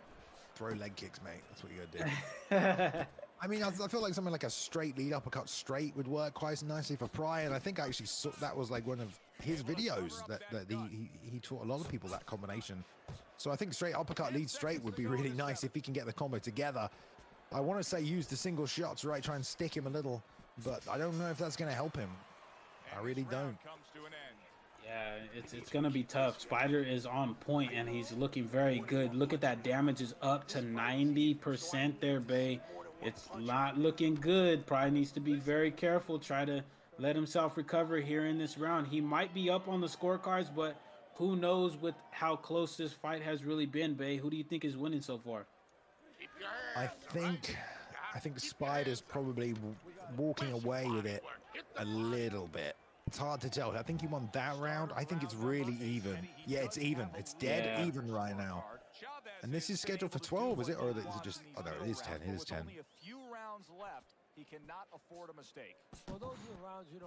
Neither man can afford a mistake. I mean, like he said, Pry is very hurt. He knows he could get put out, but he knows he's still in this fight because it's even. So there's a lot of tension right here, I'm sure. Yeah, and Pry knows just as much damage as he has on his body, Spider has it as well. But Spider does have the heavier punching fighter here, so Pry needs to be very careful, but he's doing a good job of exchanging. Both men are landing heavy shots again. Good jab right there by Pry as he backs up. Good body hook. Good job right here controlling the center of the ring. I don't even know what else I can really say about this fight here, Bay. He's seeing everything right now. Yep, it's a good one. Stifling a yawn right there. I was like, I need to speak, but it's still going. It's been a great one so far. Not a good one, a great one. And I like both men's adjustments throughout the course of it. Proper war, tactical battle. That's what you get out of a good boxing match. Price still using that jab, trying to level change. Probably trying to set that straight left up again. Perhaps the uppercut, if he can sleep off the center line, very close here. Did eat that right hand with some venom, as well as that lead hook to the body, to that liver.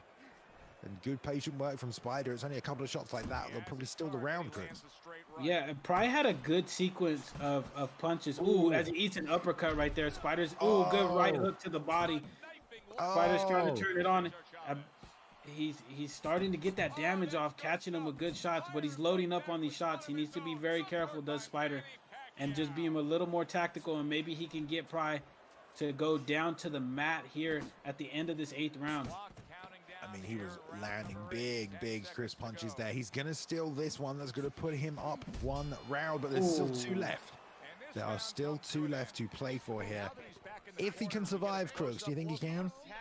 I believe he can. He just needs to avoid eating those heavy shots. He had a good flurry of shots, and then right after that, Spider came out and hit him with some brutal punches to the body, as well as a brutal uppercut. He needs to be careful. That damage is high. Ooh, rolls nicely there. Found a home for the body shot with the left hand. Spider's being patient, thinking about the overhand one more time here. Both men know Tried to land that upstairs how and was off vulnerable the they mark. are. You put in a lot of time. You put 8 good rounds in. You don't want to get this far and get knocked out. Good lead uppercut. I mean, Teddy, he takes such appreciation. Yeah, and oh, good right hook right there by Spider. Good lead uppercut right there. Lands a beautiful jab again, and then the straight ripped right through the block. Probably needs to be careful. Spider looks like he's gonna try to get him out of here in this round. Good job by Price circling off right there. I mean, he's eating a lot of damage though right here, babe. Ooh, he is trading right now. Shot for shot, maybe not the most sensible thing to do. But there isn't much time to do anything else if you can't get your game plan going, because there's only 2 rounds left. He needs this round if he wants to stay in the fight. I mean, you can't. There's only 2 rounds left. He's down 1. He needs this one, and then he needs the next one. So someone's got to make it work. There's only a minute left in it. Ooh, very close there to getting caught with that left hook. I mean, and Pry is going for it too, man. He's trying to throw. He's trying to time off a good counter. Spider is just staying in his face and landing heavy shots when Pry tries to go for those counter shots. Stepping in again. Rear uppercut blocked. Ooh, there's a nice 2. Another one there. Another one to the body into the lead uppercut. Nice work for Spider. Went to the body again. So many different looks. Pryoxis is getting shown right now. Throws a rear uppercut back. And if I'm Pry, man, you got to just swing for the fences here, because you're going to lose if you don't take this round anyway. Big left hand. He's trying, but Spider's doing a good job of stuffing all those shots that he was trying to throw. I mean, that sequence right there at the end where Spider was just landing right hands, right uppercuts, really stole him that round there. Pry was able to recover a little bit in between rounds, but he definitely needs a finish, wouldn't you say? Yeah. I mean, he's now down 2 scorecards out of these 10 rounds. So, yeah, he needs something here. He needs something, or a 10-8 or a knockdown, just anything to try and turn this around. I mean, even if he gets knocked out in the last round, I don't think anyone would hold it against him if he was trying to win the fight. Yeah, you got to go for broke here, Pry. I mean, you're down. That last round didn't go your way. Spider is trying to bring it to you. Try to make him pay for being so aggressive, but Spider knows that as well. Good uppercut right there by Pry. Rocks Spider just a little bit. Spider's missing on a lot of shots. Another good rear uppercut into a left hand. They're both exchanging. Here we go. Did he just level change for a takedown? He Maybe. also That was the 2 lead uppercut 2 he threw there. So that's the combo we called for. Finally gets it out. It works out nicely for him. But here we go. Spider's got him in a bad spot here against the cage. Just good ringsmanship moves laterally there to come back to that corner. Price trying to stay busy. Yeah, and this is what Spider was predicting, right? In the pre questionnaire, we talked about. Spider said that his ring generalship was going to be a little bit too much for Pry, and he's trying to put it on show here. He's backing Pry up. Good uppercut right there, catches him. Good straight right there by Spider.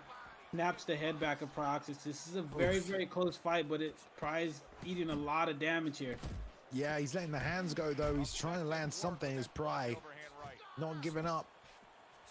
Less than a minute now. Oh,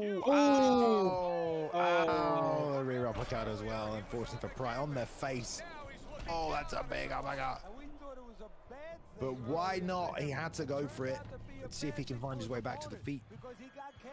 Yeah, I mean, he might be able to get up, but he's going to be in some real trouble when he does. As he does, he's able to recover, but Spider's going to come out and try to get him out of there is what I would imagine. Good left hand right there by Pry. Another good rear uppercut by Pry right there as well. He's not giving up yet, bae. He's not. He's just throwing as well. He's not even trying to pull. He's just unloading with a flurry. Oh, he got him! He rocked him! And he puts him down! Okay, he's got 7 seconds if Spider does get up from this. I'm guessing that Spider's going to be pretty quick about the stand-up. Yep, no problems there on this one. He did get his knockdown, though, by just unloading. Oh, did it go to the... Is that how boxing works? That's how boxing works? Okay. Yeah, I was just like... We just like the timer runs out. Exactly, okay. And there we go. The winner, Spider. Great performance by both men. I mean, it was neck and neck till that 8th round. Spider pulled ahead by 2. He took the 8th. He took the 9th. The 10th was close, man. I don't know who took that one, but yeah, so Pry got the 10th. So look, 1 point in it, ladies and gentlemen.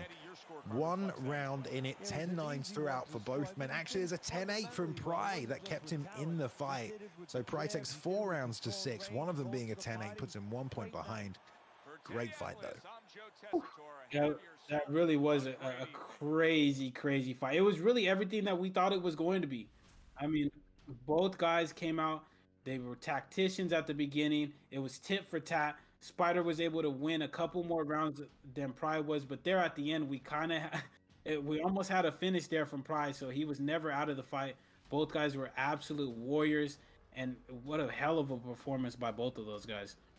Yeah, it was a great fight. What the fans wanted to see, I think, as well out of that one. We got 2 big names from the MMA world coming in to do some boxing, and I think it delivered on every single card. Right, so we have 2 fights left for you now, guys. A matchup between LX Dark Sniper and Red Baron Pep, 2 members from the Fight Night Championship community here. So if you're from that community, I'm sure you're anticipating this one. To us, we shall hopefully see some, a masterclass of how this game is supposed to be played at a competitive level. You would hope.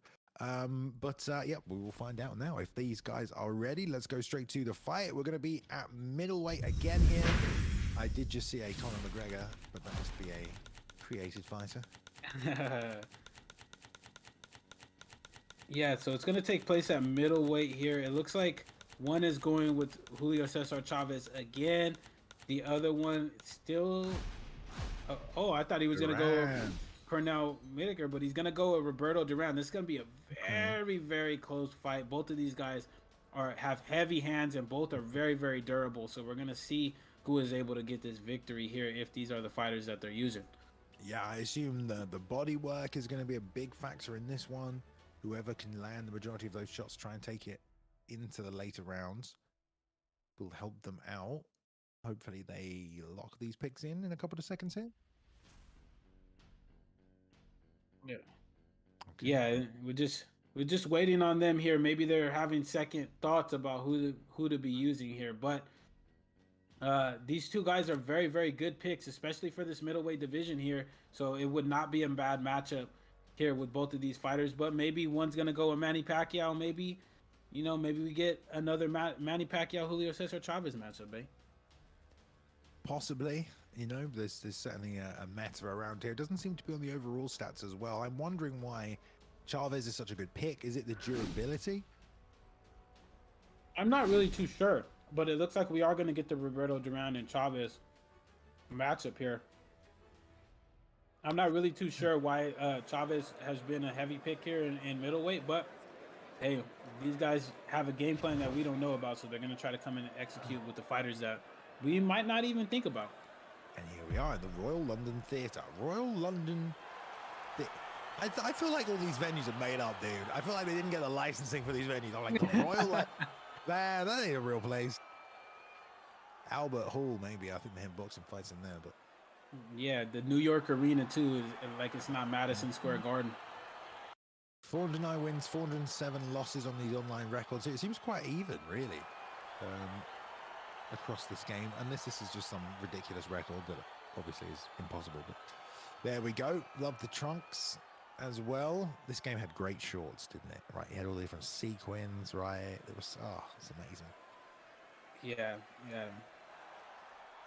All right, here we go. So Dark Sniper will be in the black and green with Roberto Duran, and Julio Cesar Chavez taken here for Red Baron. So Red Baron on the right, Dark Sniper on the left. Good counter there as well. Nice shot to the body. Yeah, and as you can see, both of these guys are kind of taking their time. Good right hook, or good left hook, I'm sorry, right there by Chavez. They're not really rushing. They're exchanging when they get into the pocket, but they're not really throwing too much quite yet. Yeah, Dark Sniper's doing a very good job staying like a magnet, going toe-to-toe so he can dig right on the inside. And as soon as he exits, he's got his hands up. He's just being really diligent about when he's throwing and when he's entering into that pocket. So that's good, great work from Dark Sniper. We said this before the contest, the body work will really help whoever gets the majority of it done. So far, Dark Sniper looks like he's been engaging quite nicely in that, timing that right hook to counter that overhand. Yeah, that was very, very nice. And it looks like Dark Sniper is just trying to take his time. He's not really overcommitting on the strikes. He's landed a lot of damage. He barely missed on that uppercut right there as Chavez was trying to go down for a body strike. But Dark Sniper is taking his time. The ring generalship looks nice right now. He's backing Chavez up. He's not letting him land heavy shots. And when he tries to throw that overhand, he's countering it beautifully with a right hand. So good job so far by Dark Sniper. Yeah, it looks like here Red Baron's trying to just kind of catch Dark Sniper on the entry, you know, like time your opponent. But I mean, that's a very hard thing to do. Most players on these combat sports games like in UFC, they'll tell you that it's not worth it to try and guess the timing on the entry like that. I mean, you put yourself in such a dangerous position, you whiff and you miss stamina. So Baron needs to, you know, catch him exiting, or set it up himself, or get him moving backwards so he can get the range correct before he just tries to catch him randomly on the entry here. Yeah, and that's, I totally agree with that, Balin. It's hard. It's hard to do that in the first round. If you're in the 5th round trying to time something out, then you would have the timing. You have the time to really see your opponent's timing, but that's not a game plan that you can really implement right away unless you have some kind of godly timing that we don't know about. Is there any disadvantage to stance switching in this game if you're not? I mean, boxers don't really stance switch anyway, so I assume it's probably just out of the question. It's just like you can just switch stance. I believe they have more detailed statistics like right hand and left hand, unlike we do in UFC. So that would play a little bit into the stance switch as well. But good body work right there by Red Baron. He tries to go with that overhand again, but he's whiffing, and that's going to cost him dearly in that stamina. He needs to be careful how many overhands he's throwing, because when he misses, Dark is making him pay with the right hands on occasion, so he needs to be careful. And Dark's just fighting like a very difficult boxer to fight. You know, like as soon as you go, he goes. It's short, it's quick, it's impactful, it's to the body, and the defense is just almost impenetrable. So it's very frustrating whenever you're matched up with someone like this. That's a big left hand, but that's 1 out of the 10 he's thrown that landed. And again, it was kind of by chance that one landed. So if that's the tactic, you know, you're gonna miss a bunch more to try and land one more even now. Yeah, and Dark is really just fighting how boxers would fight in real life. He's taking his time, he's being aggressive, he's controlling the center of the ring, but he is looking for the timing on his opponent's strikes. Look at right there, hits him with a good body shot off of that whiffed overhand. Like I said, Red Baron needs to be careful on throwing those left overhands like that, because he's getting countered damn near every single time. Fires back to the body there as well. They both trade. Ooh. Now doing a good job popping the jab as he circles away. A bit more distance maintenance now we're seeing from Red Baron, which is good. Stay away from Dark Sniper, and that inside game he's trying to force. That will be the end of the 2nd round though. Ooh. And Red Baron was able to land that good left hook right there at the end of the round, but he didn't. His lands were far and few between where they needed to be at. Dark Sniper is landing at a consistent pace. It looks like he has Red Baron's timing, so maybe Red Baron needs to switch up either the strategy or the timing on his strikes. Another dig to the body with that straight right.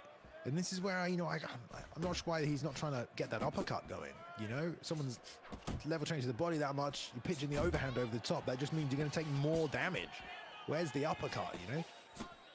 Yeah, I agree. That may be a strategy that he should try to employ. Ooh. Good strike right there, catches Red Baron. He needs to figure out a way. Maybe switch up the timing. Maybe switch back into orthodox and give Dark Sniper a different look, because right now he is reading Red Baron like a book. Yeah, and that straight right is just landing really easily to the body for Dark Sniper, because it's just that window there, that hole there. But now we're just seeing some overhands be thrown time and time again here. Beginning to look a bit of a mismatch now, Crooks. Yeah, it really is. Dark Sniper is putting on a masterful performance right now. Red Baron needs to try to do something drastic. Good left hook to the body right there, does some good damage. Look at that overhand again. He was almost made to pay, but luckily Dark Sniper wasn't at a distance to make him pay. But he's getting ripped to the body. Good straight right there, right to the body, and he's just doubling and tripling up on it as well, Balin. Yeah, and he has this tendency to plant when he's on the defensive, because he's not moving his feet. It just leaves that body there all day. Obviously he wants to throw back as he's planting, but he's just sitting right there and just taking these body shots. Yeah, and Dark's not rushing. That's the thing that I like to see. This is the type of aggressiveness that you guys are going to see if you guys are playing Fight Night Champion, but also what you're gonna see in ESBC as well. This is how you enact pressure. You don't have to stay in somebody's face the entire time. It's called, I like to call it calculated pressure. He's just moving in and out. He's throwing good strikes. He's getting damaging shots off, and then he's getting out of the way. All right, another good round right there for Alex Dark Sniper. His goal for ESBC, by the way, is to be the esports champion, this guy. So expect to see him again soon. Although I don't know how ESBC, I feel like ESBC are going to run their own official league because their game is called Esports Boxing Club. So to not have their own esports boxing club seems very, you know, contradictory. Yeah, that's true. So maybe he means that one, but I'm sure he means our one as well. So.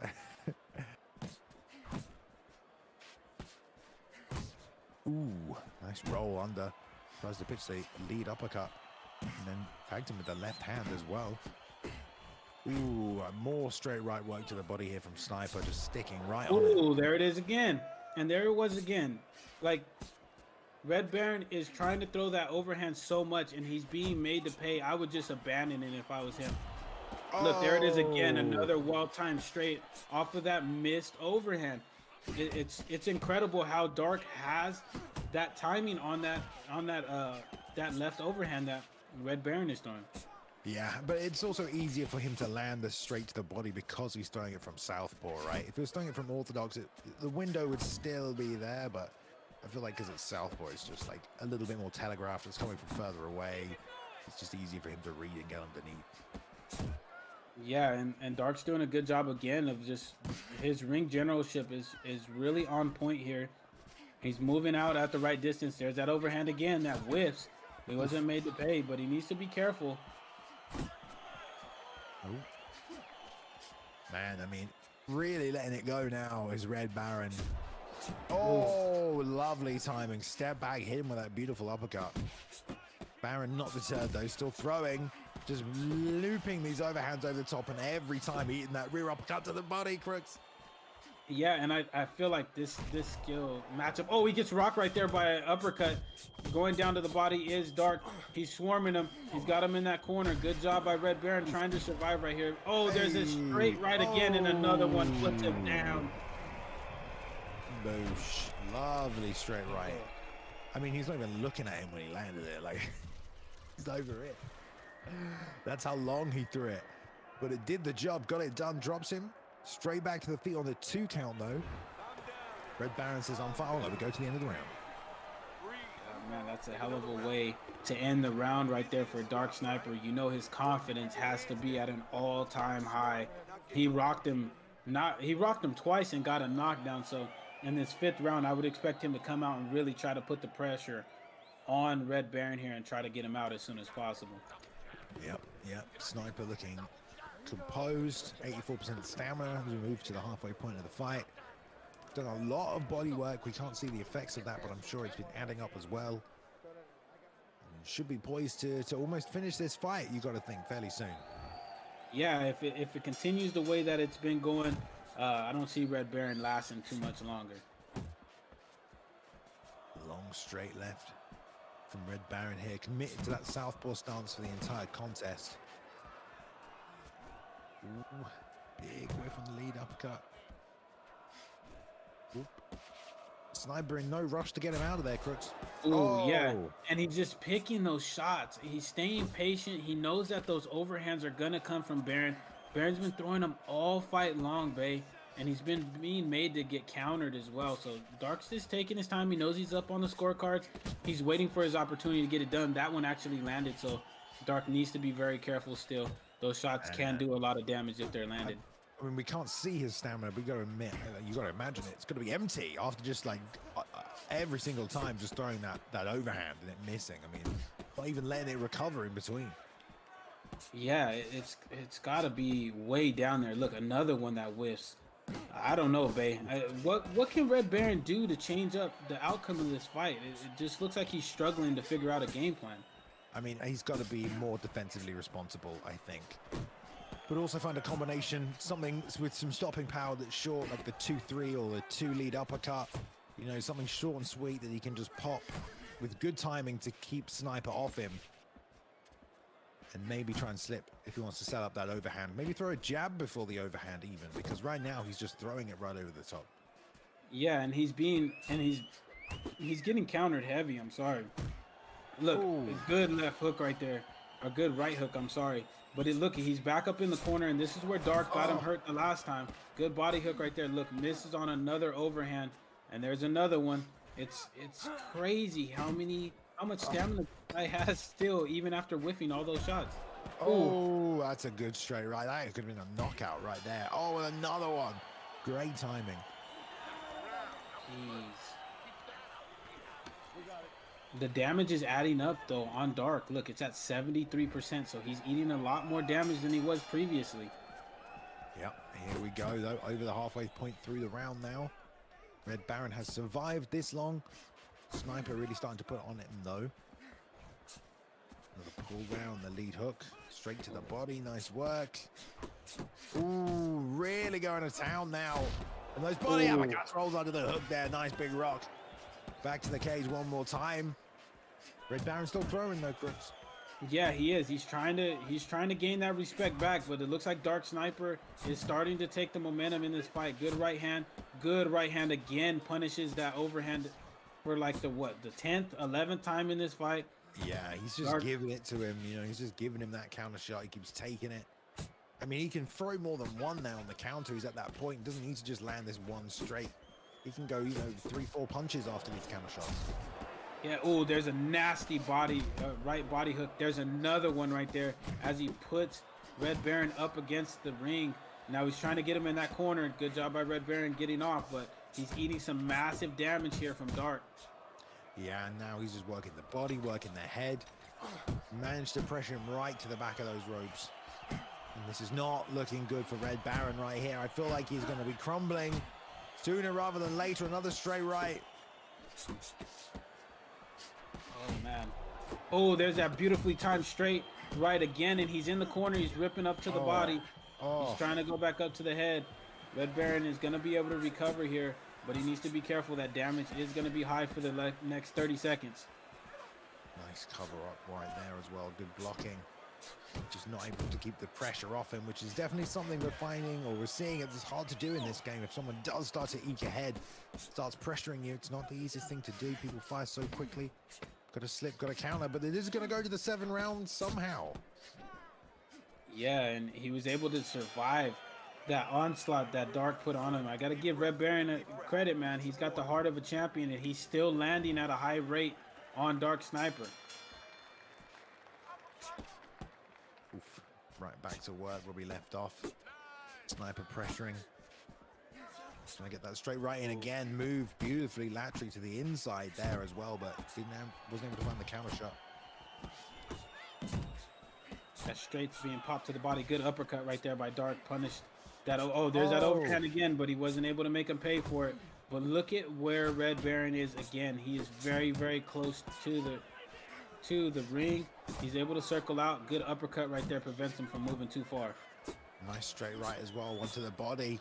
Just trying to snipe him like the Dark Sniper he is right there. Loves that straight right. Been his main weapon throughout the whole fight. Now using it to set up the finish here.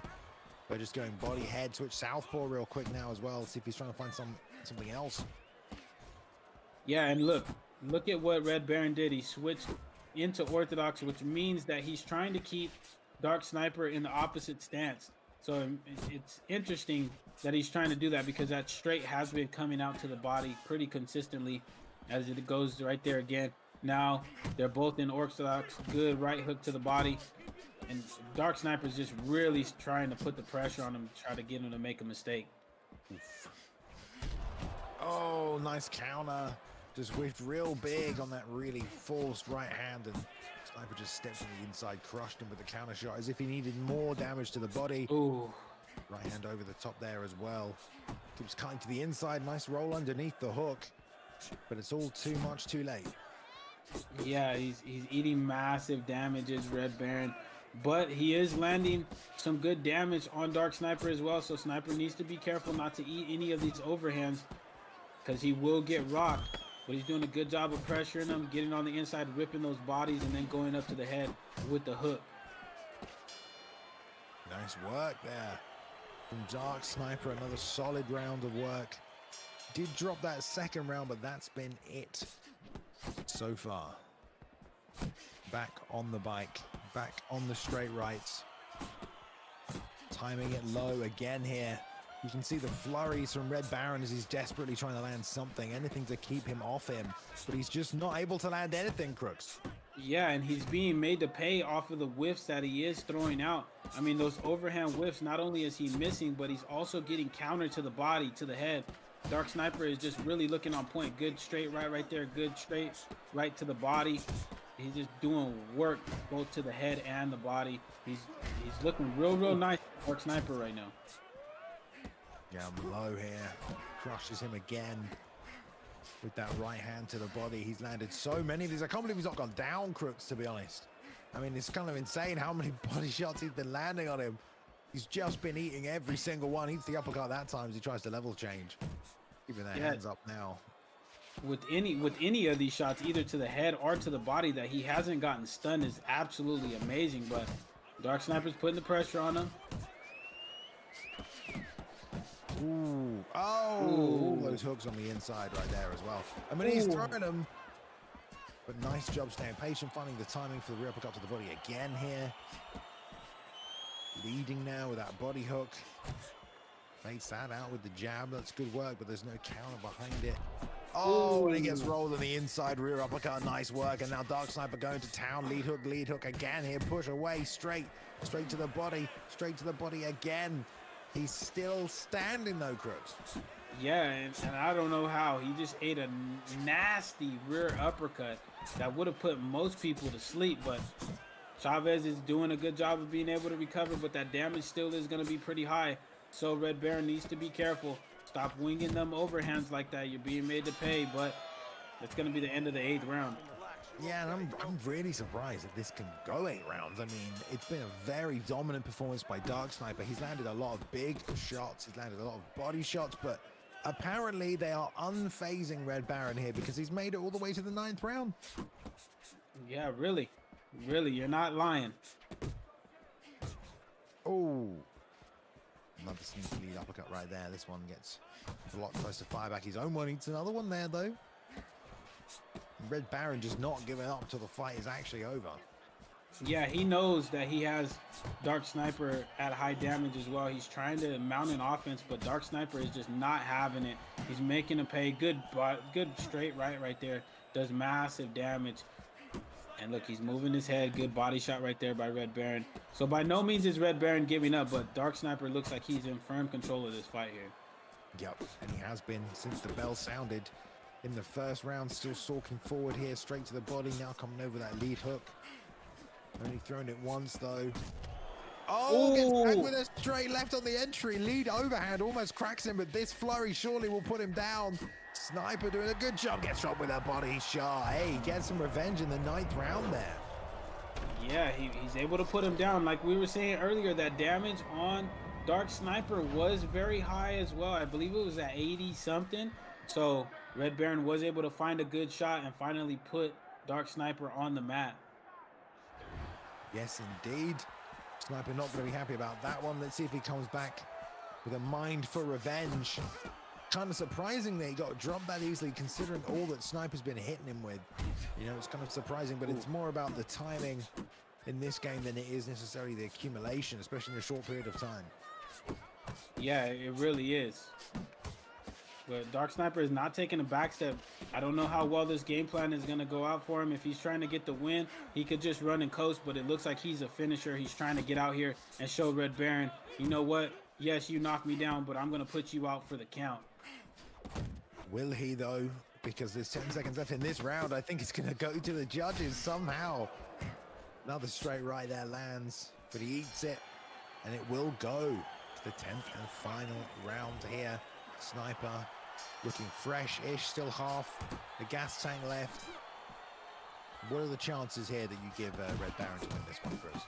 I mean, it's high. That damage is only going to recover so much, but not throwing shots like that. He got made to pay with that right hand. Good uppercut right there by Sniper. Oh, another one, but a good left right there by Red Baron. They're both going back and forth, but I feel like Red Baron obviously needs that finish, so he needs to exchange a little bit more.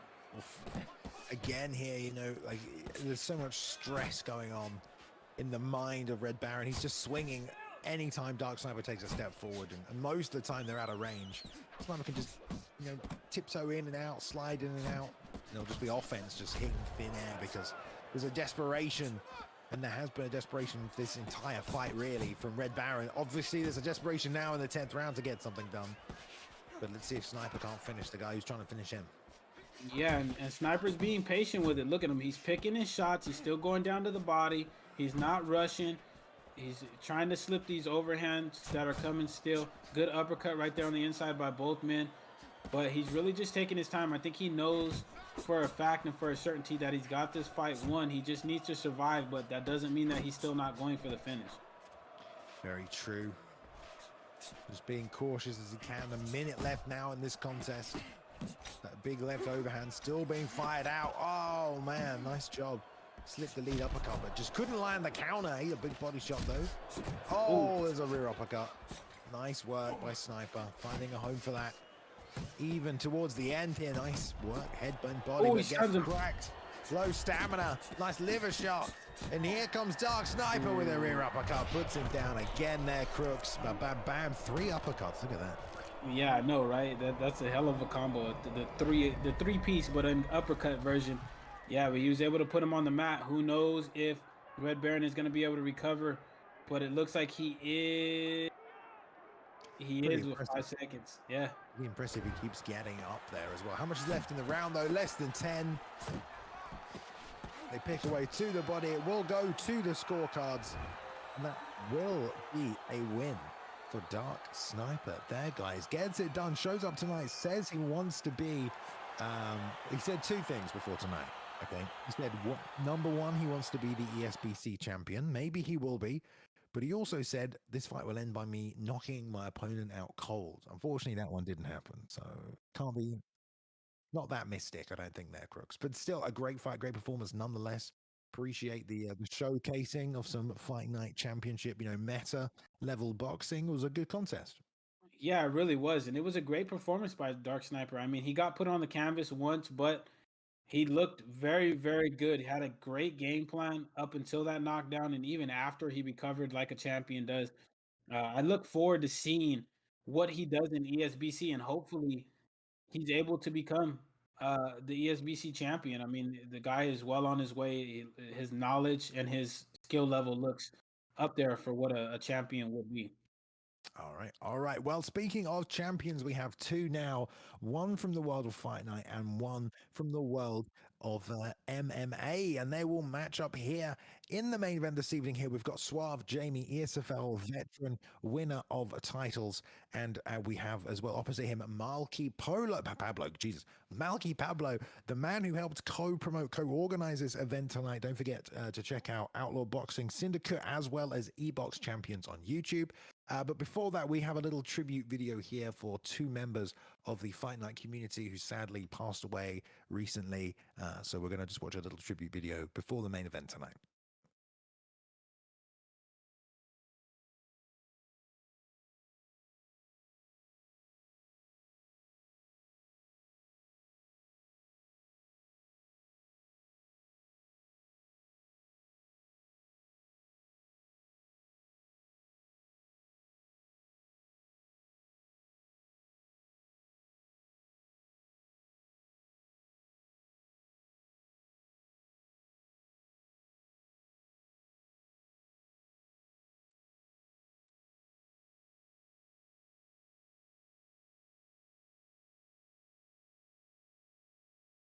Always nice to see communities coming together, Crooks, to support each other, especially in times like this.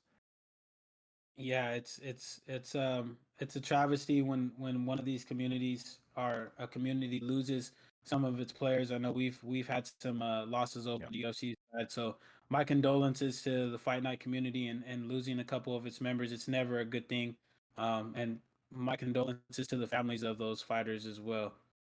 Yes, yes, indeed. Rest in peace to both of them. And I'm sure they will be celebrated amongst their respective communities for many years to come as well. Right, let's go to the main event tonight, guys. We have a showcasing fight now. I love this matchup. What a great little Sunday night card for you guys as well. I know you're all combat sports fans in general, but we have Suave Jamie here, UFC 4 champion, UFC 3 champion, and you know, he thinks he's going to do pretty good when ESBC drops here. I'm certainly excited myself as a UFC player to get my hands on it. You know, the boxing skills transfer. But we will see tonight how much he's been putting in on Fight Night, how he makes the transition. I know that Double Dragon, aka MalkyPablo here, there's a lot of hype around this man, of course, for his status within the community. But here he will be facing off against a champion from another organization, literally bringing Conor McGregor into this one as well, Crooks. Yeah, it's interesting because Suave Jamie is known for his Conor McGregor in UFC, Yep. so he's trying to transfer him over to Fight Night Champion. He's taking on one of the best, if not the best player in the world in MalkyPablo. So we're gonna see how well Suave Jamie does against one of the best here in Fight Night Champion. Yes. I'm assuming that we're going to load. We have there we go. So this the MGM Grand is a venue here, Crooks. I'm so confused. 'Cause that is a real event. Maybe they got the licensing for that one. I don't know. All right, here we go. Jamal Namarco. Now, I'm not familiar with this person. I'm assuming that's also a creative fighter. It's also nice to see that these creative fighters aren't, you know, weirdly sort of, I guess, like super dark void-like deep black hole black color. So I don't know what's happening here. So kind of just like no empty voids of people. Textureless. That's the word. They were textureless. These men have textures. It's an improvement, Crooks. Yeah, it really is compared to the last calf on calf that we had. But we see Suave Jamie even got the record of Conor McGregor, his professional boxing record, 0-1. But he's going up against Malky, and I would assume this might be Malky himself or somebody that Malky knows. But it's going to be an interesting matchup here as we go best on best here in Fight Night Champion, and I cannot wait, Bailey. Yeah, I want to see how Jamie fights, because obviously we know his tendencies in MMA. You know, he likes to throw the rear uppercut to the body.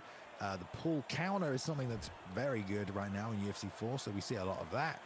He loves to dig to the body as well with the stepping straight left, so we'll see if that comes in also. But yeah, to a T here, 5'9" as well for the McGregor pick.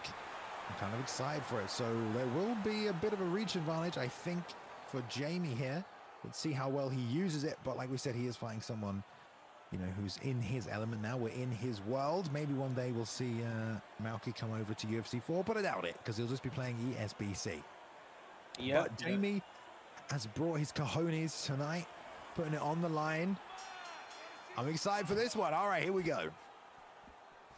Taking that Philly shell from Southpaw again. So he's going to have to be careful of that jab. That'll pop him all night right there, as well as that lead hook. All right, already trying to reach him with his jab. Jamie stepping through right now. Lots of tight pressure from Malky. Both Philly shelling though. That's nice. Yeah, and both men are just taking their time. Like I said, both of these guys are some of the best players at their game, so they're not going to rush. They're going to try to take their time, make a read, and try to punish their opponent when possible. But you can see no wasted movement from either one of these men here. They're just holding their blocks up, trying to see what each other is going to do. Good slip off right there by Jamie. I was going to say, sorry, you go on, you keep going. Oh, no, go ahead. I was going to say, I want to see what Jamie's head movement is like, because the head movement in Fight Night Champion is very freeing. As someone who uses a ton of head movement, I love it, and you have a lot more defense ability when you're trying to get in the head button there. When you're trying to scoop in this game, like I feel like Jamie's a bit apprehensive of using some of that head movement in UFC 4, because the consequences can be ridiculous. I mean, a bit too ridiculous. It's almost not worth to take the risk, right, Crooks? But in this game, he might be able to get that in a little, so we'll see. But this is good, solid single shot work from the outside now by Malky. He's just landing jab, landing that rear hook to the body. And these rounds are shorter. You know, Jamie has to remember that. You know, he's been not too active this first round, but, you know, he's going to lose it if he doesn't start tagging a few shots as his fight picks up. Yes, I totally agree. But unlike in UFC 4, Jamie doesn't have to worry about getting leg kicked or getting taken down, so he can move his head more freely here than he can in UFC 4. So I would assume we're going to see a little bit more head movement from him. He's landed a couple of good shots, but Malky is really putting the pressure on him, landing some good shots of his own. Tries to rip to the body there, but they both whiff on their strikes. And overall, a very, very close first round. I don't know who I would give that one to. That was a beautiful jab left hook though, right at the end. That's that UFC 4 jab left hook right there. We saw he snuck that through perfectly. I'd love to see a little more lead hand work from both guys if they're both really showing, right? That'll come around the side. But yeah, I agree with you, Crooks. Very close round. I would probably lean towards Malky though. I think statistically he probably landed a couple more shots. I think Jamie maybe landed the harder punches. Yeah, I would say that last combo was probably the best combination of the first round, but Malky was pressing the pace a little bit better. He was definitely controlling the center of the ring a little bit more. So I'd have to give the first round to Malky. All right, let's see if there's any adjustments after that first feeling out process. Jamie keeping that guard high. Ooh. Look at that. He tried to do the same combo he ended the round with. Malky had the counter straight right, just loaded, ready to go. So great work by Malky. Double change to the body. Big whiff on the lead hand there. Tries to sneak the liver shot in and circle off. Jamie double missing on that uppercut right there. Good work. Just stepping slightly to the outside of it. Yeah, and Malky's doing a good job. Look, he's making the reads, like you said, on that jab lead, that jab rear hook. Oh, look at the body work right there by Malky. He's really starting to find his rhythm. He's getting a read on what Jamie's trying to do. Now Jamie needs to make those in-game adjustments that we were talking about in the earlier fights, and he's very, very good at it. So right there, he caught him with a good left hook. But he's already adjusting, right? Like he was trying to counter, and now he's gone into he was trying to lead the dance basically, and he was getting tagged on the counter shots. Now he's waiting. Now he's letting Malky lead a little bit more because he realized he was just whiffing on everything. So already Jamie making that adjustment you call for there, Chris.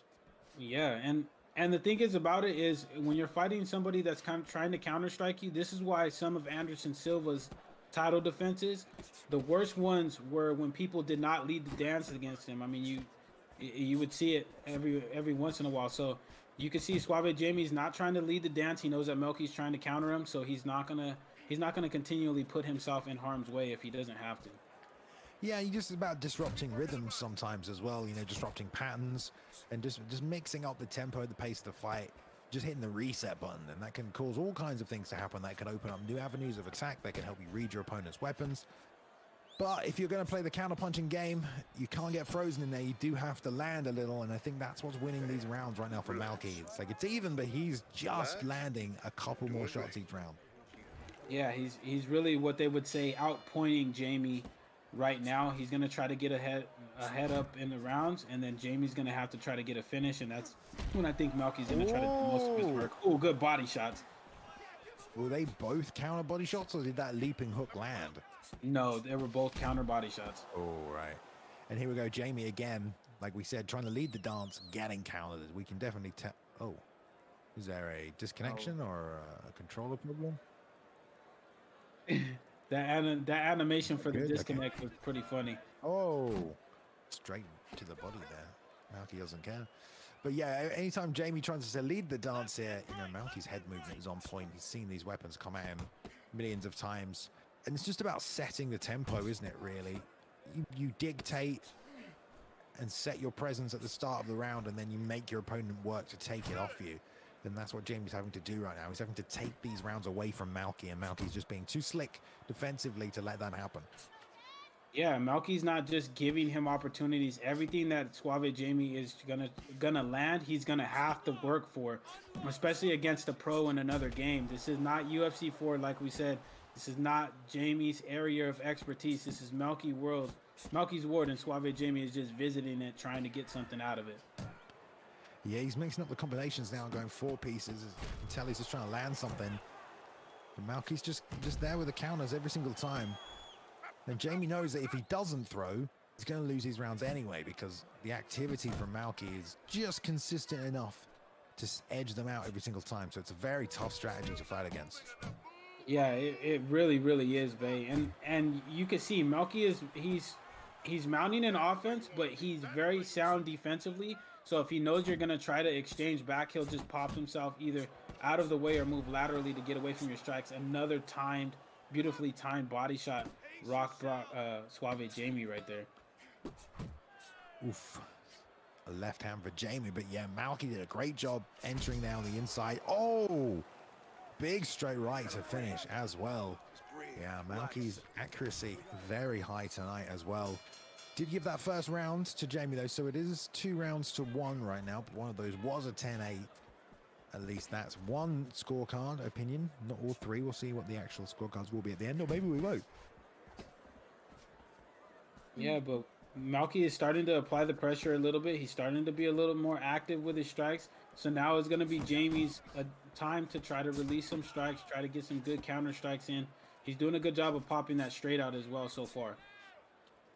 He is indeed. Yeah, Jamie has to find a different strategy here.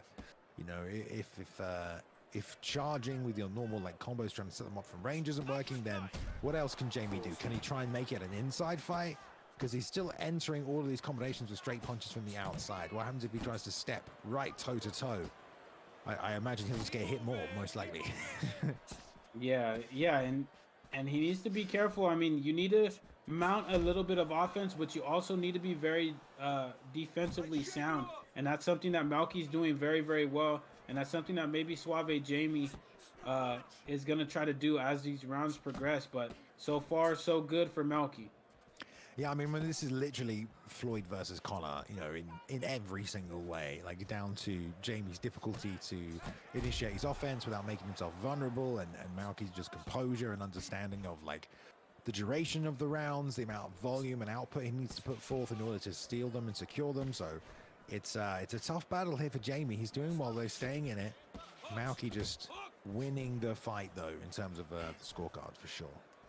Yeah, and I couldn't agree with you even more anymore, Bay. Floyd versus Connor, this is exactly how this fight is playing out. When you know somebody's very good at point fighting, you're going to try to open yourself up to mount your offense, and then they're just going to counter you, and then they're going to beat you in points. So it's something that Malky is trying to do here with Suave Jamie, and Jamie's trying to adjust to it on the fly. Ooh, ate that jab to land that left, and then a straight right as well on the exit. And there's not a lot of combinations from Malky. It's really just single shot counters here. Just doing a great job guarding high, guarding low. And Jamie's not throwing combinations anymore either because he's too worried about getting slipped and ripped. The more he throws, the more likely that is it's going to happen. But single shots are also making him vulnerable. Jamie just in a really tough spot right now. Yeah, he is. And he's getting made to pay with that right. Look at that. Another shovel uppercut to that body. Another one. That's 3. In a matter of 10 seconds. You can't keep eating those to the body. They're gonna do massive damage as this fight goes along. Yeah, it definitely seems to be something that a lot of these fight night guys tonight have been using. That rear shovel hook or uppercut, whatever you want to call it, to the body. Oof. Landing that straight left now though is Jamie, and we'll see if Jamie can get the uppercut in there if this continues as well. Oh, there goes that connection again. I guess this is just like a connection to the server. Jamie just putting it on anyway. Nice liver shot counter though. Great work on the exit. Yeah, Malky's doing a good job. He's moving. He's not taking too much damage. Oh, another good right hand right there. Rips through Jamie's block. The connection's becoming a little bit of an issue, but we are back. Malky looks like he's starting to get a little more comfortable with what Jamie's giving him here in this fight. Ooh, big roll under and right hook to the body as well. Nicely a rear uppercut there, and another one tries to fire through. Slip off to the outside. Malky just looking smooth right now, just staying right on the end of these punches. Knows he's already putting enough forth to win this round, so doesn't have to overcommit or close the space. It's beautiful timing on the rear uppercut right there, right as that jab came out, but didn't land it. And Malky's very good at firing off beat as well, you know. Yeah, he is. He's really mixing up his timing very, very, very well. I like it. Jamie's doing a good job of landing his jabs. I feel like if he would switch up to the jab, good left hook right there, landing on Malky, if he would just throw a little more jabs instead of opening himself up with the hooks or the uppercuts, I feel like he would be doing a little bit better. But that's the end of that round. Got hit big there at the end, trying like a little slide back karate. Straight punch, got clipped. Into round 6 now, though. Halfway point coming up. You got to think Malky is ahead now. 4 rounds, possibly 5 rounds to 1. Yeah. Jamie's probably proud of what he's been able to achieve so far, but if you're Jamie, you got to feel like you do want to land some offense on this guy. You know, you want to make it competitive. Well, let me tell you, Jamie is a super competitor, and I don't think he is by any means happy with how this fight is going. But there's only so much that you can do, especially against somebody like Malky, who's one of the best players in the world, and he's really proving it right now. Nice. Jamie getting back to that head movement we talked about at the start, which he really did have on point, at least initially. He looked very good with it, moving laterally as well. Adjustment to the body shot, though, from Malky. Yeah, there again, the rear uppercut to the body. You can tell if that head movement's coming out, that's where he's going to go. And Jamie's firing back his own uppercuts, trying to catch him as he level changes, but he's just not able to time it or make contact. And now we've changed rhythm again. Yeah, and he's trying. He's responding with some good stuff. It's just few and far between when he's getting his opportunities to do that. And Malky is just really just point fighting him. He's doing a great job slipping and fires the left hand time and time again, but it's just not landing. Also, that slide back now for Jamie, that's working nicely. Got himself out of the pocket right there. They trade. Oh, beautiful timing right there. Jamie does fire a rear uppercut back, but he's already eaten that body shot. It's a lot of damage.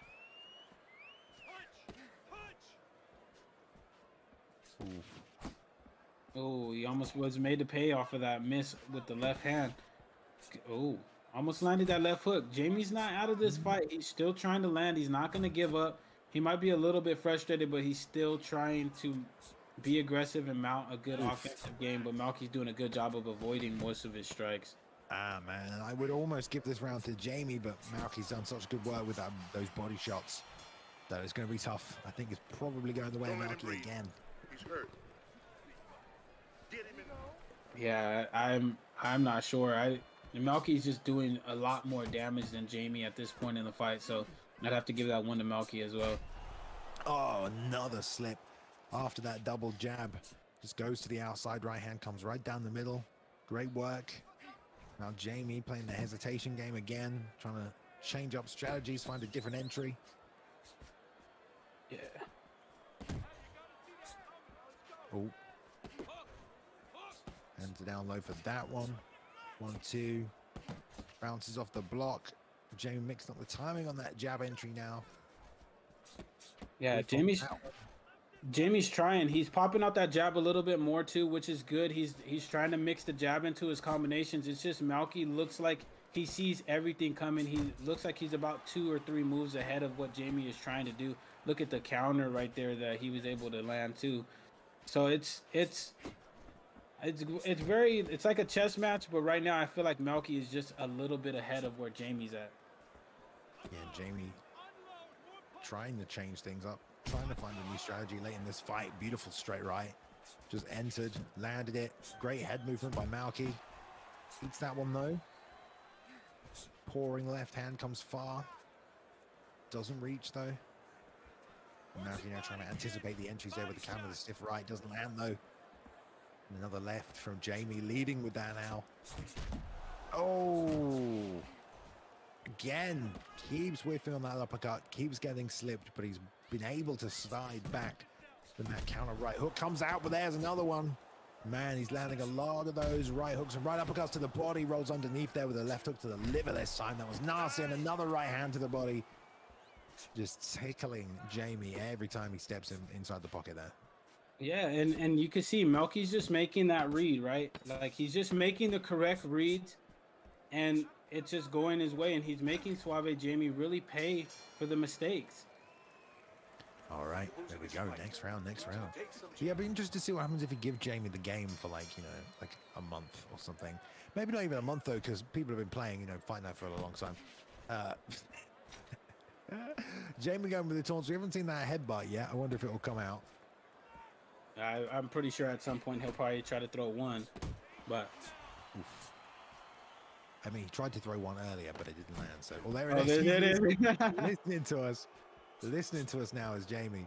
Straight lead hook from Jamie. I like that. At least he's trying to mix up some different combinations. It's very tough because you feel like, Malky's not really moving that much. So you should be able to just walk forward and just unload a couple of combos. But the head movement of Malky is so good, as is his timing to stick you and to stiffen you up as you enter. Prevent animations, get sort of like halts. And there's a rear uppercut again. Malky is doing a good job of just moving off the line and ripping the body and then coming back up to the head. Look, there was another rip to the body, and he just continues to go with those hooks and uppercuts to that body and then come back up to the head with a hook or a straight of his own. Look, there's another one right there. Yeah, and again, the Jamie's now trying to use volume because he definitely can't go single shot for shot because it's a lot easier for those reads to be made. So Jamie is mixing things up right now. The lack of feints in this game really does make things problematic. Right now, you would love to be able to fake. You fake a jab and then fake and then go. I really feel like that's something that lets the game down a little bit, the lack of fakes. Yeah. I agree with you. I think that would really benefit Jamie because he could fake a jab or a hook and then come with an uppercut as Malky was trying to dip down. But I mean, he's doing the best he can. He's not doing bad. It's just Malky is he's just being able to make the reads and counter effectively. It doesn't mean that Jamie's game plan is any worse or that he's not doing well because he is landing on Malky as well. It's just a little bit tough against somebody that's been doing this for a very, very long time. That was good. Yep. He's staying in there though. There's 3 rounds left. I think Malky's up every round apart from that first one there. He was just making those reads. 98% on the gas tank, but they both have got good gas. Oh, no respect. Ooh, that was cheeky that as well. Yeah, that was a really very, very good pullback. Now Jamie's moving his head a little bit more like you were talking about earlier. Look, he's made the pay to the body. There's the head, and then into a straight. That's ridiculous. Come on now, Jamie. Don't be like that, bro. Lots of booing. Nice return to the body there. Nice work by Malky. Hangs on the cage, or the ropes, excuse me. Such a good job slipping under that left hand. And again, that's the southpaw of the orthodox. Obviously you probably still be able to rip that shot, but once you get under that left hand, there's so much just flesh ready for you to hit there with your right. Yeah, that's the truth. That's the truth. And look at the rip to the body again right there by Malky. Didn't get a huge damage, but he's doing just enough to really just get those points off of Suave Jamie. He's taking his time. There's another rip to that body. Good straight right there by Jamie on the return. Another one. Hit again to the body. And another one. It's that left hand, man. Every time it comes out, it's just slipped off. And then boom, that right hook comes to the body. Again. Jeez, my body's hurting for Jamie at this point. Yeah. Oh my God. It's tough. It's tough. Again, fakes might help. You could try and bait that counter shot out, then counter the counter, but until you can, it's very tough to deal with. Oh, and he's ripping to that body. He's trying to respond. Jamie's trying to respond, but eats another one to the body, and Malky's just going back to it. He's just repeatedly hitting that body, and it's not looking too good for Suave Jamie right now. Yeah, and Jamie's head hunting as well right now, which doesn't help him. Because all Malky needs to do is just block and slip high. Every shot Jamie's throwing is coming off that left hand up to the head, just making Malky a lot easier to just make reads. Obviously, he doesn't really want to go to the body. He's trying to stop him from entering, and he's trying to finish the fight, but because they're all coming up high, it makes it a little bit easy for Malky.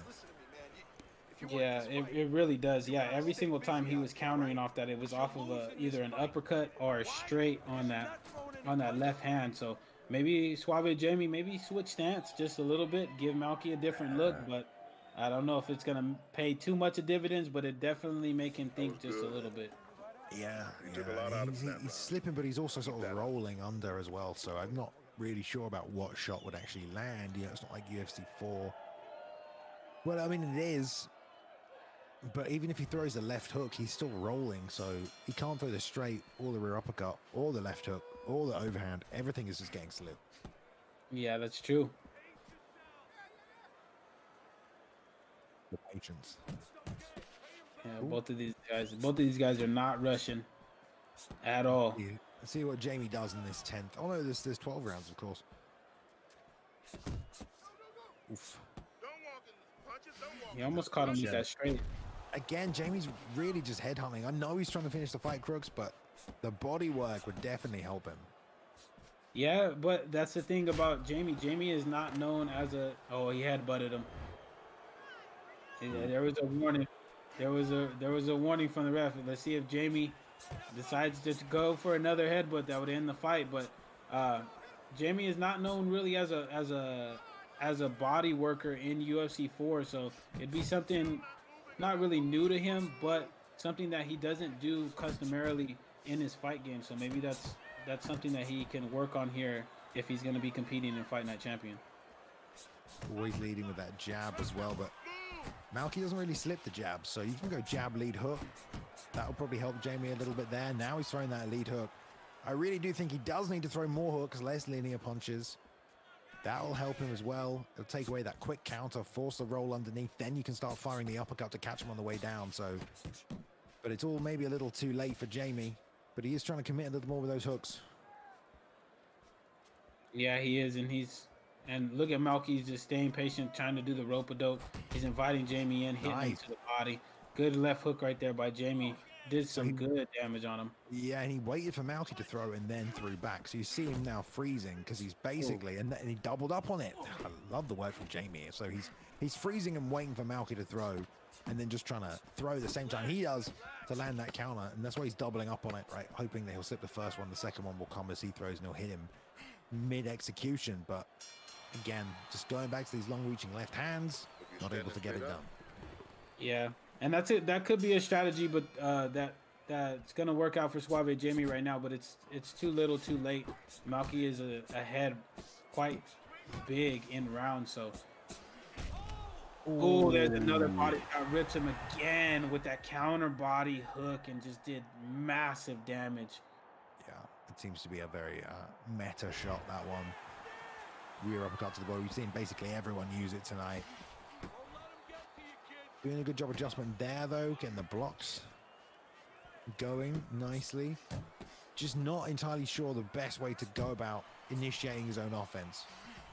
Yeah, I'm not sure. I mean, he's still trying. He's been able to land some straights, but that body shot is coming in heavy, and now it's doing massive damage. So Jamie's gonna be a little bit more tentative to throw than he has been in the past.